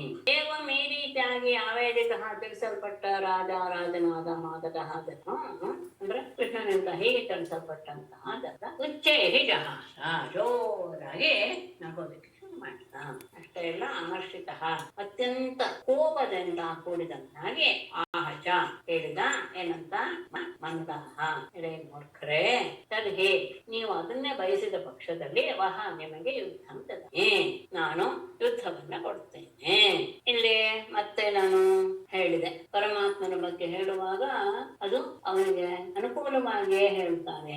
ಮಂದಾಹ ಎನ್ನುವ ಶಬ್ದಕ್ಕೆ ಸ್ಥಿರ ಬುದ್ಧಿಗಳು ಅಂದ್ರೆ ಸ್ಥಿರವಾದ ಬುದ್ಧಿ ಉಳ್ಳವರು ಅಂತ ಅರ್ಥ. ಮೂರ್ಖರು ಅಂತ ಅರ್ಥ ಮಾಡೋ ಹಾಗಿಲ್ಲ ಅಂತ ಇನ್ನೊಂದು ಅರ್ಥವನ್ನು ಹೇಳ್ತಾರೆ. ಇನ್ನೊಂದು ವಿಷಯನ ಹೇಳ್ತಾರೆ, ಆಹಚ ಅಮರ್ಷಿತೋ ಮಂದಾಹ ಅಂತ ಅಲ್ಲೊಂದು ಮಾರ್ಕ್ ಹಾಕಿಬಿಟ್ರೆ ಅಮಂದಾಹ ಅಂತ ಅಂತೆ. ಅಂದ್ರೆ ಮೂಢರಲ್ಲದವರೇ, ಬುದ್ಧಿಶಾಲೆ ಅರ್ಥ ಆಗುತ್ತೆ ಅಂತ ಇನ್ನೊಂದು. ನ ತ್ವಯಾಧೀರುಣಾಯೋತ್ಸ್ಯೆ ವಿಧಿ ವಿಕ್ರವಚೇತಸ ಮಥುರಾಂ ಸ್ವಪದೇಂ ತ್ಯಕ್ತ್ವಾ ಸಮುದ್ರಂ ಶರಣಂ ಗತಃ. ಆಮೇಲೆ ಆಯ್ತು, ದ್ವಂದ್ವ ಯುದ್ಧ ಕೊಡ್ತೇನೆ, ಆದ್ರೆ ನಾನು ಯಾರ ಜೊತೆ ಯುದ್ಧ ಮಾಡ್ಬೇಕು ಅಂದ್ರೆ ಯುಧಿ ವಿಕ್ರಮಚೇತಸ ಭೀರುಣಾ ತ್ವಯಾ ನ ಯೋತ್ಸ್ಯೆ ಸ್ವಪುರೀಂ ಮಥುರಾಂ ತ್ಯಕ್ತ್ವಾ ಸಮುದ್ರಂ ಶರಣಂ ಗತಃ. ಯುಧಿ ಯುದ್ಧದಲ್ಲಿ ವಿಕ್ರಮಚೇತಸ ಹೆದರಿದ ಮನಸ್ಸುಳ್ಳ ಭೀರುಣ ಹೇಳಿಯಾದ ತ್ವಯ ನಿನ್ನ ಜೊತೆಗೆ ನಾ ಯೋಚ್ಯೆ ನಾನು ಯುದ್ಧ ಮಾಡೋದಿಲ್ಲ.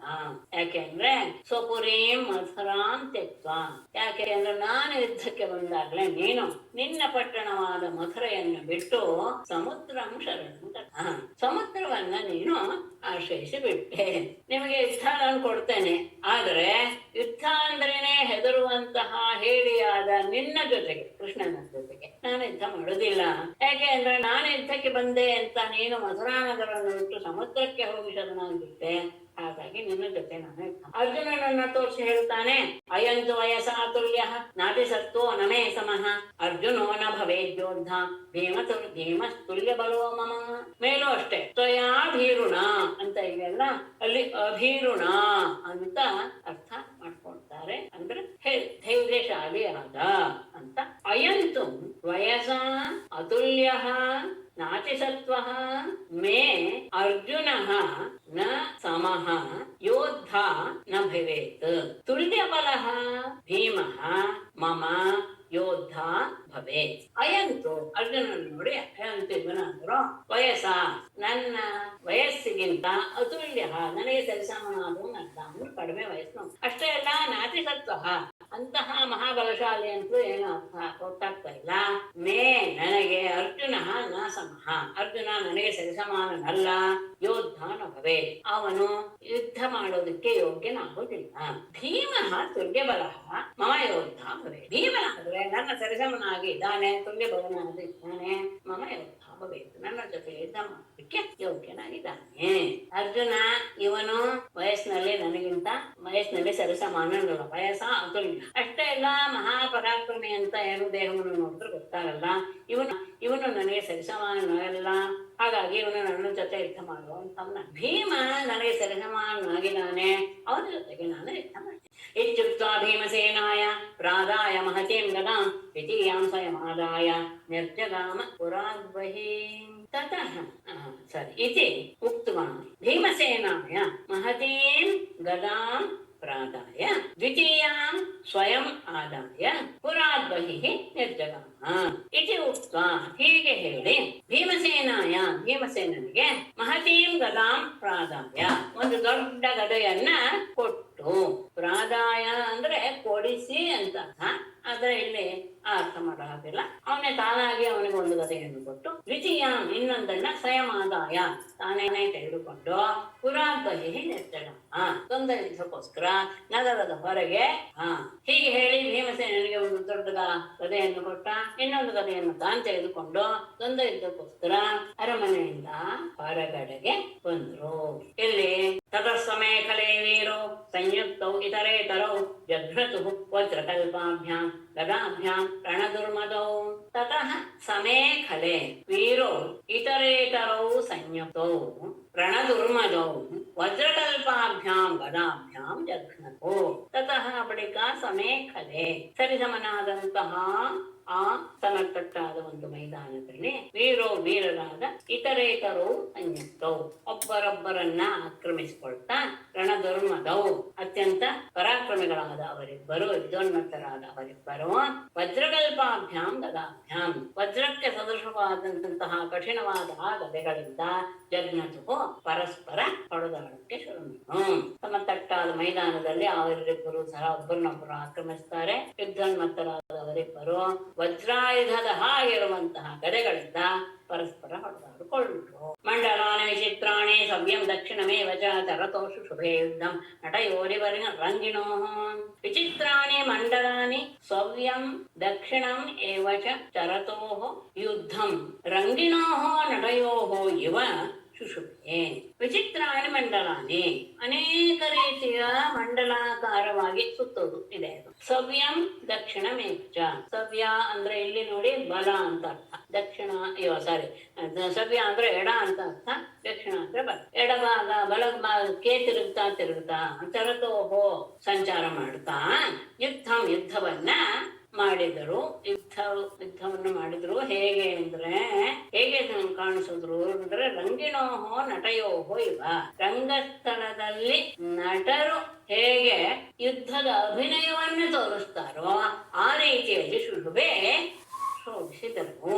ಅನೇಕ ರೀತಿಯ ಮಂಡಲಾಕಾರವಾಗಿ ತಿರುಗ್ತಾ ಎಡಕ್ಕೆ ಬಲಕ್ಕೆ ಎಲ್ಲವೂ ಸಹ ಗದಾಯುದ್ಧದಲ್ಲಿ ಅಂದ್ರೆ ದ್ವಂದ್ವ ಯುದ್ಧದಲ್ಲಿರುವಂತಹ ಆ ಗದಾಯುದ್ಧದಲ್ಲಿರುವಂತಹ ವರಸೆಗಳನ್ನ ಹಾಕ್ತಾ ಅವರಿಬ್ಬರು ಆ ಮೈದಾನದಲ್ಲಿ ಸುತ್ತಾ ಇದ್ದಾರೆ. ಹೇಗೆ ಅಂದ್ರೆ ರಂಗಸ್ಥಳದಲ್ಲಿ ನಟರಿಬ್ಬರು ಆಡ್ತಾ ಇರುವ ರೀತಿಯಲ್ಲಿ ಅವರ ಯುದ್ಧ. ತತಶ್ಚಟಚಟಾ ಶಬ್ದ ವಜ್ರ ನಿಷ್ಪೇಷ ಸನ್ನಿಭಃ ಗದಯೋ ಕ್ಷಿಪ್ತಯೋ ರಾಜನ್ ದಂತಯೋರ್ಯೋ ದಂತಿನೋ ರಾಜನ್. ತತಃ ಕ್ಷಿಪ್ತಯೋ ಗದಯೋ ವಜ್ರ ನಿಷ್ಪೇಷ ಸನ್ನಿಭಃ ಚಟಚಟಾ ಶಬ್ದ ದಂತಿನೋ ದಂತಯೋ ರಾಜನೇ. ತತಃ ಬಳಿಕ ಕ್ಷಿಪ್ತಯೋಹೋ ಹೊಡೆಯಲ್ಪಡುತ್ತಾ ಇರುವಂತಹ ಗದೆಯೋಹೋ ಆ ಎರಡು ಗದೆಗಳ ವಜ್ರ ನಿಷ್ಪೇಷ ಸನ್ನಿಭ ಸಿಡಿಲಿನ ಹೊಡೆತಕ್ಕೆ ಸದೃಶವಾದಂತಹ ಚಟಚಟ ಶಬ್ದ ಅವುಗಳು ಪರಸ್ಪರ ಗದೆಗಳು ಕೊಂಡಾಗ ಬರುವಂತಹ ಆ ಶಬ್ದಗಳು ಹೇಗಿತ್ತು ಅಂದ್ರೆ ದಂತಯೋಹೋ ಎರಡು ಆನೆಗಳು ಪರಸ್ಪರ ಕಾದಾಡ್ತಾ ಇರುವಾಗ ಆ ದಂತಗಳಿಗೆ ಹೊಡೆತ ಬಿದ್ದು ಅವುಗಳ ಶಬ್ದ ಹೇಗೆ ಬರುತ್ತೋ ಆ ರೀತಿಯಲ್ಲಿ ಚಟಚಟ ಅಂತ ಅವುಗಳು ಕಾಡಾನೆಗಳು ಕಾಡ್ತಾ ಇರುವಾಗ ಕೋರೆ ಹಲ್ಲುಗಳು ಇನ್ನೊಂದು ದಂತವನ್ನ ಗಟ್ಟಿಸಿದಾಗ ಏನ್ ಧ್ವನಿ ಬರುತ್ತೋ ಹಾಗೆ ಇವರು ಪರಸ್ಪರ ಹೊಡೆದಂತಹ ಗದೆಗಳ ಹೊಡೆತದ ಶಬ್ದ ಸಿಡಿಲಿನ ಹಾಗೆ ಚಟಚಟ ಅಂತ ಶಬ್ದ ಮಾಡ್ತಾ ಇತ್ತು. ತೇವೈಗದೇ ಭುಜವೇನ ನಿಪಾತ್ಯಮಾನೆ ಅನ್ಯೋನ್ಯತೋಂ ಸಕಟಿ ಪಾದ ಕರೋ ರುಜತ್ರೂನ್ ಚೂರ್ಣೀ ಬಭೂವತು ಉಪೇತ್ಯ ಯಥಾರ್ಕ ಶಾಖೆ ಸಂಯುಧ್ಯತೋ ವಿರದಯೋರಿವ ದೀಪ್ತಮನ್ಯೋಃ. ಭುಜವೇನ ನಿಪಾತ್ಯಮಾನೆ ತೇ ಗದೆ ಅನ್ಯೋನ್ಯತಃ ಅಂಸ ಕಟಿಪಾದ ಕರೋರು ಜತ್ರೂನ್ ಉಪೇತ್ಯ ಚೂರ್ಣೇ ಬಭೂವತು ದೀಪ್ತಮನ್ಯೋಃ ಸಂಯುಜ್ಯತೋಃ ದಿರದಯೋಃ ಇವ ಯಥಾ ಅರ್ಕಷ ದಿರದಯೋಃ ಇವ ಯಥಾ ಅರ್ಕಷೆ.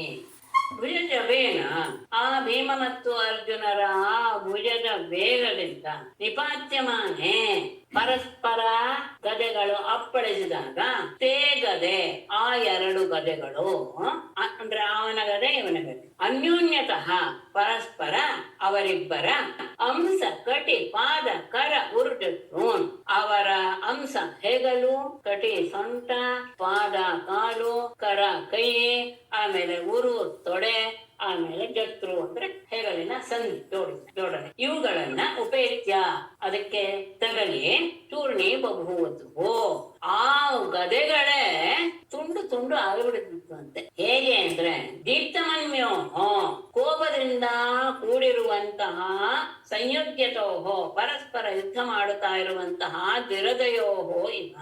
ಆ ಎರಡು ಆನೆಗಳ ಮಧ್ಯೆ ಸಿಕ್ಕಿದ ಯಥಾ ಅರ್ಕಶಂಕೆ, ಎಕ್ಕದ ಕೊಂಬೆಗಳು ಹೇಗೆ ಮುರಿದು ಮುರಿದು ಹೋಗುತ್ತೆ, ಅವುಗಳೆರಡು ಜೋರಾಗಿ ಯುದ್ಧ ಮಾಡ್ತಾ ಇವೆ. ಕೋಪ ಬಂದಂತಹ ಆನೆಗಳು ಅವುಗಳ ಮಧ್ಯದಲ್ಲಿ ಎಕ್ಕದ ಕೊಂಬೆಗಳು ಸಿಕ್ಕಾಕೊಂಡ್ರೆ ಅವುಗಳಿಗೆ ಹೇಗೆ ಪುಡಿಯೇ ಆಗ್ಬಿಡುತ್ತೋ ಹಾಗೆ ಇವರ ಆ ದೇಹಗಳ ಭಾಗಗಳನ್ನ ತಗಲಿದಂತಹ ಆ ಗದೆಗಳೇ ಮುರಿದು ಪುಡಿಯಾದವು. ಇತ್ತಂ ತಯೋಃ ಬೃಹತಯೋಃ ಗದಯೋರ್ನೃವೀರೋ ವೃದ್ಧೋ ಸಮುಷ್ಟಿಭಿಃ ಅಯಸ್ಪರ್ಶೈರಪಿಷ್ಟಾಂ ಶಬ್ದಸ್ತಯೋಃ ಪ್ರಹರತೋರಿಭಯೋರಿವಾಸೀತ್ ನಿರ್ಘಾತ ವಜ್ರಪರುಷಸ್ಥಲ ತಾಡನೋತ್ಥಃ. ಇತ್ತಂ ತಯೋಃ ಗದಯೋಃ ಪ್ರಹತಯೋಃ ಕ್ರುದ್ಧೌ ಧ್ರುವೀಯೋ ಸಮುಷ್ಟಿಭಿ ಅಯಸ್ಪಿ ಅಪಿಷ್ಟಾಂ ಇಭಯೋಃ ಇವ ಪ್ರಹರತೋಃ ತಯೋಃ ಶಬ್ದಃ ನಿರ್ಘಾತ ವಜ್ರಪರುಷಃ ತಲ ತಾಡನೋತ್ಥಃ ಆಸೀತ್. ಇತ್ತಂ ಈ ರೀತಿಯಾಗಿ ತಯೋಹೋ ಅವರಿಬ್ಬರ ಗದಯೋಹೋ ಆ ಗದೆಗಳೆಲ್ಲೂ ಸಹ ಪ್ರಹತಯೋಹೋ ಪರಸ್ಪರ ಅವರ ದೇಹಕ್ಕೆ ತಗಲಿ ಅವುಗಳೇ ಪುಡಿ ಆಗಿಬಿಟ್ಟಾಗ ಕ್ರುದ್ಧೌನ್ರುವೀರೋ ಕೋಪಗೊಂಡಂತಹ ಪುರುಷ ಶ್ರೇಷ್ಠರಿಬ್ಬರೂ ಸಹ ಅಯಸ್ಪರ್ಶೈಹೇ ಕಬ್ಬಿಣದ ಹಾಗಿರುವ ಸ್ವಮುಷ್ಟಿಭಿಹೇ ತಮ್ಮ ಮುಷ್ಟಿಗಳಿಂದಲೇ ಅಪಿಷ್ಟಾಂ ಯುದ್ಧ ಮಾಡೋದಕ್ಕೆ ಶುರು ಮಾಡಿದರು. ಗದೆಗಳೇ ಮುರಿದು ಅವರ ದೇಹಕ್ಕೆ ತಗಲಿ, ಅಂದ್ರೆ ಗದೆಗಳಿಗಿಂತ ಅವ್ರ ದೇಹವೇ ಗಟ್ಟಿ ಅಂತ ಆಯ್ತು. ಆ ಮುರಿದು ಪುಡಿ ಆದ ತಕ್ಷಣ ಅವ್ರೇನ್ ಮಾಡಿದ್ರು, ಕೋಪ ಬಂದು ತಮ್ಮ ಉಕ್ಕಿನಂತಹ ತಮ್ಮ ಮುಷ್ಟಿಗಳಿಂದಲೇ ಗುದ್ದಾಡೋದಕ್ಕೆ ಏನಾಯ್ತು, ಇಭಯೋಹೋ ಇವ ಎರಡು ಆನೆಗಳು ಕಾದಾಡುವುದೇ ಪ್ರಹರ್ತೋಹೋ ಪರಸ್ಪರ ಗುದ್ದಾಡ್ತಾ ಇರುವಂತಹ ತಯೋಹೋ ಅವರಿಬ್ಬರ ಶಬ್ದ ಆ ಶಬ್ದವು ಹೊಡೆತದ ಶಬ್ದ ಮುಷ್ಟಿಯ ಶಬ್ದ ಇದೆಯಲ್ಲ ಹೇಗಿತ್ತು ಅಂದ್ರೆ ನಿರ್ಘಾತ ವಜ್ರಪರುಷ ಸಿಡಿಲಿನ ಶಬ್ದದ ಹಾಗೆ ಗಟ್ಟಿಯಾದ ಸಿಡಿಲಿನ ಶಬ್ದ ಹಾಗೆ ತಲ ತಾಡನೋತ್ತಹ ಅವರ ಗುದ್ದುಗಳ ಹೊಡೆತದಿಂದ ಎದ್ದಂತಹ ಆ ಶಬ್ದವು ಆ ರೀತಿಯಾಗಿ ಸಿಡಿಲಿನ ಹಾಗೆ ಅದು ಎಲ್ಲರಿಗೂ ಕೇಳಿಸ್ತಾ ಇತ್ತು. ಅವರ ಕರ್ಣ ಕಟ್ಟುವರು ಆಗಿತ್ತು. ಗದೆಗಳು ಮುರಿದು ಹೋದ ತಕ್ಷಣ ಕೋಪ ಬಂದಂತಹ ಅವರಿಬ್ಬರು ಉಕ್ಕಿನಂತಹ ತಮ್ಮ ಮುಷ್ಟಿಗಳಿಂದಲೇ ಗುದ್ದಾಡಕ್ ಶುರು ಮಾಡಿದ್ರು. ಆ ಗುದ್ದುಗಳಿಂದ ಎದ್ದಂತಹ ಸದ್ದು ಹೇಗಿತ್ತು ಅಂದ್ರೆ ಸಿಡಿಲಿನ ಹಾಗೆ ಕೇಳೋದಕ್ಕೆ ಅತ್ಯಂತ ಕಠಿಣವಾಗಿತ್ತು. ತಯೋರೇವಂ ಪ್ರಹರತೋಹೋ ಸಮಶಿಕ್ಷಾ ಬಲೌಜಸೋಹೋ ನಿರ್ವಿಶೇಷಂ ಅಭೂತ್ ಯುದ್ಧಂ ಅಕ್ಷೀಣಜವಯೋರ್ನೃಪ. ಏವಂ ಸಮಶಿಕ್ಷಾ ಬಲೌಜಸೋಃ ಪ್ರಹರತೋಃ ಅಕ್ಷೀಣಜವಯೋಃ ತಯೋಃ ಯುದ್ಧಂ ನೃಪ ನಿರ್ವಿಶೇಷಂ ಅಭೂತ್. ಏವಂ ಈ ರೀತಿಯಾಗಿ ಸಮಶಿಕ್ಷಾ ಬಲೌಜಸೋಃ ಶಿಕ್ಷಣ ಮತ್ತು ಬಲ ತೇಜಸ್ಸು ಎಲ್ಲದರಲ್ಲೂ ಸಮಾನವಾಗಿರುವಂತಹ ಅಂದ್ರೆ ಪರಸ್ಪರ ಗದೆಯಲ್ಲಿ ಮಾಡಿರುವಂತಹ ಅಭ್ಯಾಸ, ಅವರಲ್ಲಿರುವಂತಹ ಸತ್ವ ಮತ್ತು ಅವರಲ್ಲಿರುವಂತಹ ಪ್ರಭಾವ ಇವೆಲ್ಲವೂ ಇಬ್ಬರಲ್ಲಿಯೂ ಸಹ ಸಮಾನವಾಗಿದೆ. ಹೀಗೆ ಪ್ರಹರ್ತೋಹ ಪರಸ್ಪರ ಕಾದಾಡುತ್ತಿರುವಂತಹ ಅಕ್ಷೀಣ ಜವಯೋಹೋ ಸ್ವಲ್ಪವೂ ಬಲ ಅನ್ನೋದು ಕುಗ್ಗಲೇ ಇಲ್ಲ, ವೇಗವೂ ಸಹ ಕುಗ್ಗಲಿಲ್ಲ. ಆ ರೀತಿಯ ತಯೋಹೋ ಅವರಿಬ್ಬರ ಯುದ್ಧವು ನೃಪ ರಾಜನೇ ನಿರ್ವಿಶೇಷಂ ಅಭೂತ್. ಅಂದ್ರೆ ಇವನ ಹೆಚ್ಚು ಅವನ ಹೆಚ್ಚು ಅಂತ ಹೇಳೋ ಹಾಗೆ ಎಲ್ಲ ಸಮವಾಗಿ ಇತ್ತು. ಅವರಿಬ್ಬರ ಯುದ್ಧದಲ್ಲಿ ಅವರು ಎಲ್ಲ ರೀತಿಯಲ್ಲಿಯೂ ಯುದ್ಧ ಶಿಕ್ಷಣ ಬಲ ಸಾಮರ್ಥ್ಯಗಳು ಸಮಾನವಾಗಿದ್ದರಿಂದ ಯಾರೂ ಸಹ ಜಗದೇ ಇದ್ದಿದ್ದರಿಂದ ಯುದ್ಧ ಸಮವಾಗಿ ಒಂದೇ ರೀತಿಯಾಗಿ ಆಗಿ ಹೋಯಿತು. ಏವಂ ತಯೋರ್ ಮಹಾರಾಜ ಯುಧ್ಯತೋಃ ಸಪ್ತವಿಂಶತಿಃ ದಿನಾನಿ ತತ್ರ ಹೃತ್ವತ್ ನಿಷಿತಿಷ್ಠತೋಃ. ಇದು ವಿಶೇಷ. ಮಹಾರಾಜ ಏವಂ ಯುಧ್ಯತೋಃ ತಯೋಃ ನಿಶಿ ಸುಹೃದ್ವತ್ ತತ್ರ ತಿಷ್ಠತೋಃ ಸಪ್ತವಿಂಶತಿಃ ದಿನಾನಿ ನಿರತನ್. ಮಹಾರಾಜನೇ ಏವಂ ಈ ರೀತಿಯಾಗಿ ಯುದ್ಧ ಮಾಡುತ್ತಾ ಇರುವಂತಹ ತಯೋಹೋ ಅವರಿಬ್ಬರಿಗೆ ನಿಶಿ ರಾತ್ರಿಯಲ್ಲಿ ಸುಹೃದ್ವತ್ ತಿಷ್ಠತೋಃ ತತ್ರ ಆ ಯುದ್ಧರಂಗದಲ್ಲಿ ರಾತ್ರಿ ಪರಸ್ಪರ ಸ್ನೇಹದ ರೂಪದಲ್ಲಿಯೇ ವ್ಯವಹಾರ ಮಾಡ್ತಾ ಇದ್ರು. ಹೀಗೆ ಸಪ್ತವಿಂಶತಿಃ ದಿನಾನಿ ನಿರತನ್ 27 ದಿನಗಳು ದಿನಗಳು ಕಳೆದು ಹೋದವು. 27 ದಿನಗಳು ಯುದ್ಧ ಮಾಡಿದ್ರಂತೆ. ಅವರೆಲ್ಲ ಯುದ್ಧ ಮಾಡ್ತಾ ಇದ್ರು ಇದೇ ರೀತಿಯಾಗಿ ಸರಿಸಮಾನವಾಗಿ. ರಾತ್ರಿ ಬಹಳ ಸ್ನೇಹಿತರ ಹಾಗೆ ವರ್ತನೆ ಮಾಡ್ತಾ ಇದ್ರು. ಈ ರೀತಿಯಾಗಿ 27 ದಿನ ನಡೆಯಿತು. ಏಕದಾ ಮಾತುಲೇಯಂ ವೈ ಪ್ರಾಹರಾಜನ್ ಋಕೋದರಃ ನ ಶಕ್ತೋಹಂ ಜರಾಸಂಧಂ ನಿರ್ಜೇತುಂ ವಿಧಿ ಮಾಧವ.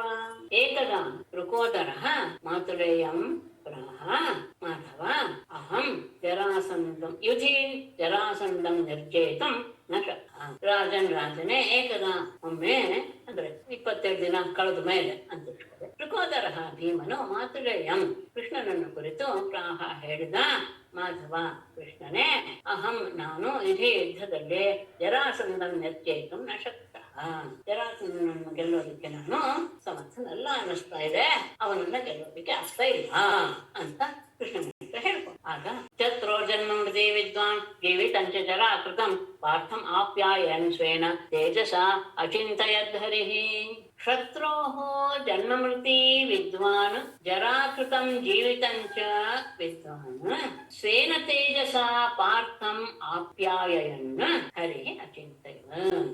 ಶತ್ರುವಾದ ಜರಾಸಂಧನ ಜನ್ಮ ಮೃತಿ ವಿದ್ವಾನ್, ಅವನ ಜನ್ಮ ಹೇಗಾಯ್ತು ಮರಣ ಹೇಗಾಗುತ್ತೆ ಅನ್ನೋದನ್ನೆಲ್ಲ ತಿಳಿದಿರುವ. ಅಷ್ಟೇ ಎಲ್ಲ ಜರಾಕೃತಂ ಜೀವಿತಂಚ, ಜರ ಎನ್ನುವ ರಾಕ್ಷಸಿಯಿಂದ ಅವನ ಬದುಕಿದ ಎನ್ನುವಂತಹ ವಿಷಯವನ್ನು ಸಹ ವಿದ್ವಾನ್ ತಿಳಿದಿರುವ ಕೃಷ್ಣನು ಸ್ವೇನ ತೇಜಸ ತನ್ನ ಶಕ್ತಿಯಿಂದ ಪಾರ್ಥಂ ಆಪ್ಯಾಯನ್ ಭೀಮನ ಶರೀರವನ್ನ ತುಂಬಿಸುತ್ತಾ, ತನ್ನ ತೇಜಸ್ಸನ್ನ ಭೀಮನ ಶರೀರದಲ್ಲಿ ತುಂಬಿಸುತ್ತಾ ಹರಿಗೆ ಅಚಿಂತಯತ್.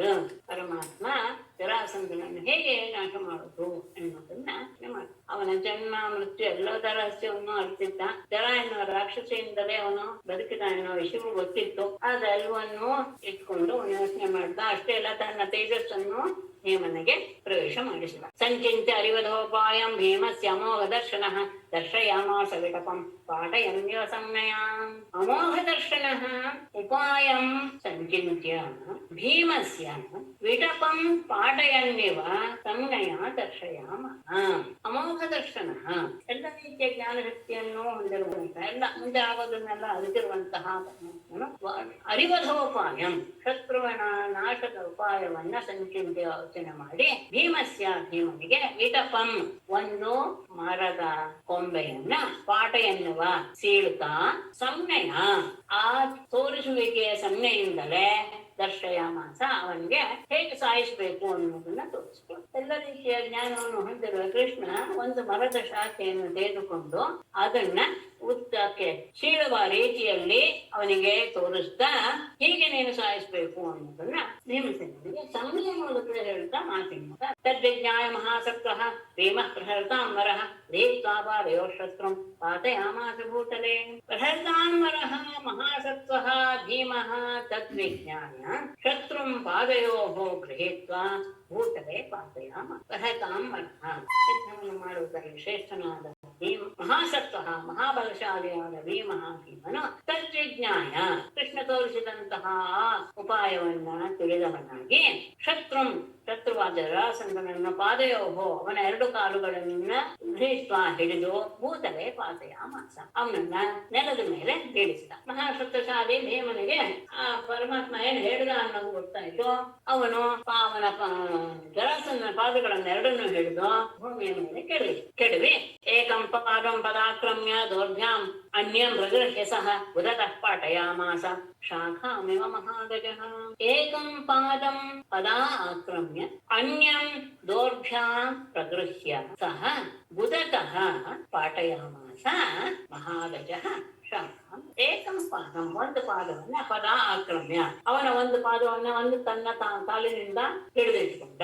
ಅನ್ಯಂ ಇನ್ನೊಂದು ಪಾದವನ್ನ ದೌರ್ಭ್ಯಾಂ ಪ್ರಗೃಹ್ಯ ಕೈಯಿಂದ ಎಳೆದು ಹಿಡಿದುಕೊಂಡು ಸಹ ಆ ಭೀಮನು ಉದತಃ ಅವನ ಉದದ್ವಾರದಿಂದ ಪಾಠಯಾಮಾಸ ಸೀಳಿಬಿಟ್ಟ. ಅಂದ್ರೆ ಒಂದು ಪಾದವನ್ನ ಅವನ ಒಂದು ಪಾದವನ್ನ ನನ್ನ ಪಾದದಿಂದ ಹಿಡ್ಕೊಂಡಿದ್ದಾನೆ, ಇನ್ನೊಂದು ಪಾದವನ್ನ ನನ್ನ ಕೈಯಲ್ಲಿ ಎಳೆದು ಹೇಗೆ ಅವನ ಮಧ್ಯಭಾಗದಿಂದ ಅವನ್ನ ಸೀಳಿ ಹಾಕ್ಬಿಟ್ಟ.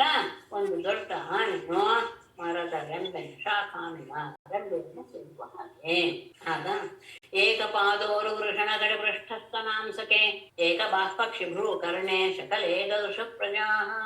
ಅಲ್ಲಿ ನೆರೆದಂತಹ ಎಲ್ಲರೂ ಪ್ರಜಾ ಏಕಪಾದ ಉರು ವೃಷಣ ಕಡೆ ಪೃಷ್ಠಸ್ತನಾಂಸಕೆ ಏಕಬಾಹು ಅಕ್ಷಿ ಭ್ರೂ ಕರ್ಣೆ ಶಕಲೇ ತದ್ಭೂ. ಎಲ್ಲ ಇಡೀ ದೇಹ ಎರಡು ಭಾಗ ಆಗೋಯ್ತು, ಒಂದೊಂದು ಸೀಳು ಒಂದೊಂದು ಕಡೆ. ಒಂದು ಪಾದ ತೊಡೆ ವೃಷಣ ಪೃಷ್ಠ ಹಿಂಭಾಗ ಸ್ತನ ಎದೆಭಾಗ ಅಂಸಕ ಹೆಗಲು ಏಕಬಾಹು ಒಂದು ತೋಳು ಅಕ್ಷಿ ಕಣ್ಣು ಒಂದು ಹುಬ್ಬು ಒಂದು ಕಿವಿ. ಈ ರೀತಿಯಾಗಿ ಚೂರು ಚಕಲೆ ಚೂರುಗಳು ಬಿತ್ತಿರುವುದನ್ನ ಪ್ರಜಾ ತದ್ಭೋ. ಅಲ್ಲಿರುವಂತಹ ಪ್ರಜೆಗಳು ನೋಡಿದರು. ಎರಡು ಸೀಳು ಪೂರ್ತಿ ಆಗಿದೆ, ಒಂದೊಂದು ಸೀಳಿನಲ್ಲೂ ಒಂದೊಂದು ಇದೆ, ಎಲ್ಲ ಒಂದೊಂದು. ಒಂದು ಪಾದ ಒಂದು ತೊಡೆ ಒಂದು ವೃಷಣ ಒಂದು ಪೃಷ್ಠಭಾಗ ಒಂದು ಎದೆಯ ಭಾಗ ಒಂದು ಹೆಗಲು ಒಂದು ತೋಡು ಒಂದು ಕಣ್ಣು ಒಂದು ಹುಬ್ಬು ಒಂದು ಕಿವಿ ಇರೋದನ್ನು ನೋಡಿ. ಹಾಹಾಕಾರೋ ಮಹಾನಾಸೀತ್ ನಿಹತೆ ಮಗಧೇಶ್ವರೇ ಪೂಜಯಾಮಾಸತೋ ಭೀಮಂ ಪರಿರಭ್ಯಜಯಾಚ್ಯುತೌ. ಮಗಧೇಶ್ವರೇ ನಿಹತೆ ಹಾಹಾಕಾರ ಮಹಾನ್ ಆಸೀತ್ ಜಯಾಚ್ಯುತೌ ಭೀಮಂ ಪರಿರಭ್ಯ ಪೂಜಯಾಮಾಸತೋ.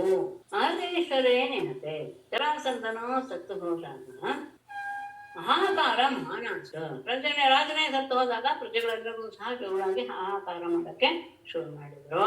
ಜಯಾಚ್ಯುತವು ಕೃಷ್ಣಾರ್ಜುನರು ಭೀಮಂ ಪರಿರಭ್ಯ ಭೀಮನನ್ನ ಆಲಂಗಿಸಿಕೊಂಡು ಪೂಜೆಯ ಮಾಸತು ಅವನನ್ನ ಪ್ರಶಂಸೆ ಮಾಡಿದ್ರು. ಅವನನ್ನ ಅಂದ್ರೆ ಅವನು ಮಾಡಿದ ಕೆಲಸಕ್ಕೆ ಅವನನ್ನ ಹೊಗಳಿದ್ರು. ಸತ್ತು ಹೋದಾಗ ಅವರ ಪ್ರಜೆಗಳೆಲ್ಲರೂ ಸಹ ಕೌರಾರಕ್ಷಣೆ ಮಾಡಿದ್ರು. ಕೃಷ್ಣಾರ್ಜುನ ವೇಮಸೇನನ್ನ ಆರಂಭಿಸಿಕೊಂಡು ಅವನನ್ನ ಹೊಗಳಿದ್ರು. ಸದೇವಂ ತತ್ತನಯಂ ಭಗವಾನ್ ಭೂತಪಾವನಃ ಅಭ್ಯಷಿಂಚದ ಮೇಯಾತ್ಮಾನಧಾನಂ ಪತಿಂ ಪ್ರಭು ಮೋಚಯಾಮಾಸ ರಾಜನ್ಯಾನ್ ಸಮೃದ್ಧಾಃ ಮಾದಧೇನಯೇ. ಭಗವಾನ್ ಭೂತಭಾವನಃ ಅಮೇಯಾತ್ಮ ತತ್ತನಯಂ ಸಹದೇವಂ ಮಗಧಾನಾಂ ಪತಿಂ ಅಭ್ಯಷಿಂಚತ್ ಪ್ರಭುಃ ರಾಜನ್ಯಾನ್ ಮೋಚಯಾಮಾಸ ಯೇ ಮಾಗಧೇನ ಸಮೃದ್ಧಾಃ. ಭಗವಾನ್ ಪರಮಾತ್ಮನಾದ ಭೂತಭಾವನಃ ಎಲ್ಲ ಪ್ರಾಣಿಗಳನ್ನು ರಕ್ಷಣೆ ಮಾಡುವ ಅಮೇಯಾತ್ಮ ಊಹಿಸಲು ಅಸಾಧ್ಯವಾದ ಸ್ವರೂಪವುಳ್ಳಂತಹ ಕೃಷ್ಣನು ತತ್ತನಯಂ ಸಹದೇವಂ ಜರಾಸಂಧನ ಮನಾದಂತಹ ಸಹದೇವನನ್ನ ಮಗಧಾನಾಂ ಪತಿಂ ಅಭ್ಯಷಿತ ಮಗಧರ ರಾಜ್ಯಕ್ಕೆ ಒಡೆಯನನ್ನಾಗಿ ಅವನಿಗೆ ಅಭಿಷೇಕ ಮಾಡಿದ. ಅಷ್ಟೇ ಇಲ್ಲ, ಪ್ರಭು ಒಡೆಯನಾದ ಕೃಷ್ಣನು ರಾಜನ್ಯಾನ್ ಅಲ್ಲಿ ಇರುವಂತಹ ಎಲ್ಲ ರಾಜರನ್ನು ಸಹ ಮೋಚಯಾಮಾಸ ಬಿಡಿಸಿದ. ಏ ಮಾಗಧೇನ ಸಮೃದ್ಧ ಯಾವ ರಾಜರು ಜರಾಸಂಧನಿಂದ ಬಂಧಿಸಲ್ಪಟ್ಟಿದ್ದರೋ ಅವರೆಲ್ಲರೂ ಸಹ ಬಿಡುತ್ತೆ. ಎಲ್ಲರ ಬಗ್ಗೆಯೂ ಪಾಲನೆ ಮಾಡುವಂತಹ ಸ್ಥಾನದಲ್ಲಿರುವಂತಹ ಪರಮಾತ್ಮ ಜರಾಸಂಧನ ಮಗನಾದಂತಹ ಸಹದೇವನನ್ನ ಆ ಮಗಧ ರಾಜ್ಯಕ್ಕೆ ಒಡೆಯನನ್ನಾಗಿ ಮಾಡಿ ಅವನಿಗೆ ಅಭಿಷೇಕ ಮಾಡಿದ. ಅವನ ಬಂಧನದಲ್ಲಿರುವಂತಹ ಎಲ್ಲ ರಾಜರುಗಳನ್ನು ಸಹ ಬಿಡುಗಡೆ ಮಾಡಿದ. ಸಹದೇವಂ ತತ್ತನಯಂ ಭಗವಾನ್ ಭೂತಭಾವನಃ ಅಭ್ಯಷಿಂಚದ ಮೇಯಾತ್ಮ ಮಗಧಾನಾಂ ಪತಿಂ ಪ್ರಭು ಮೋಚಯಾಮಾಸ ರಾಜನ್ಯಾನ್ ಸಮೃದ್ಧಾ ಮಾಗಧೇನಯೇ. ಶ್ರೀಮದ್ಭಾಗವತೆ ಮಹಾಪುರಾಣೇ ದಶಮಸ್ಕಂಧೇ ಉತ್ತರಾರ್ಧೇ ಜರಾಸಂಧವಧೋ ನಾಮ ದ್ವಿಸಪ್ತತಿತಮೋऽಧ್ಯಾಯಃ. ನಾರಾಯಣಂ ನಮಸ್ಕೃತ್ಯ ನರಂ ಚೈವ ನರೋತ್ತಮಂ ದೇವೀಂ ಸರಸ್ವತೀಂ ವ್ಯಾಸಂ ತತೋ ಜಯಮುದೀರಯೇತ್. ಸರ್ವೇ ಭವಂತು ಸುಖಿನಃ ಸರ್ವೇ ಸಂತು ನಿರಾಮಯಾಃ ಸರ್ವೇ ಭದ್ರಾಣಿ ಪಶ್ಯಂತು ಮಾ ಕಶ್ಚಿತ್ ದುಃಖಭಾಗ್ ಭವೇತ್. ನಮಸ್ತೆ.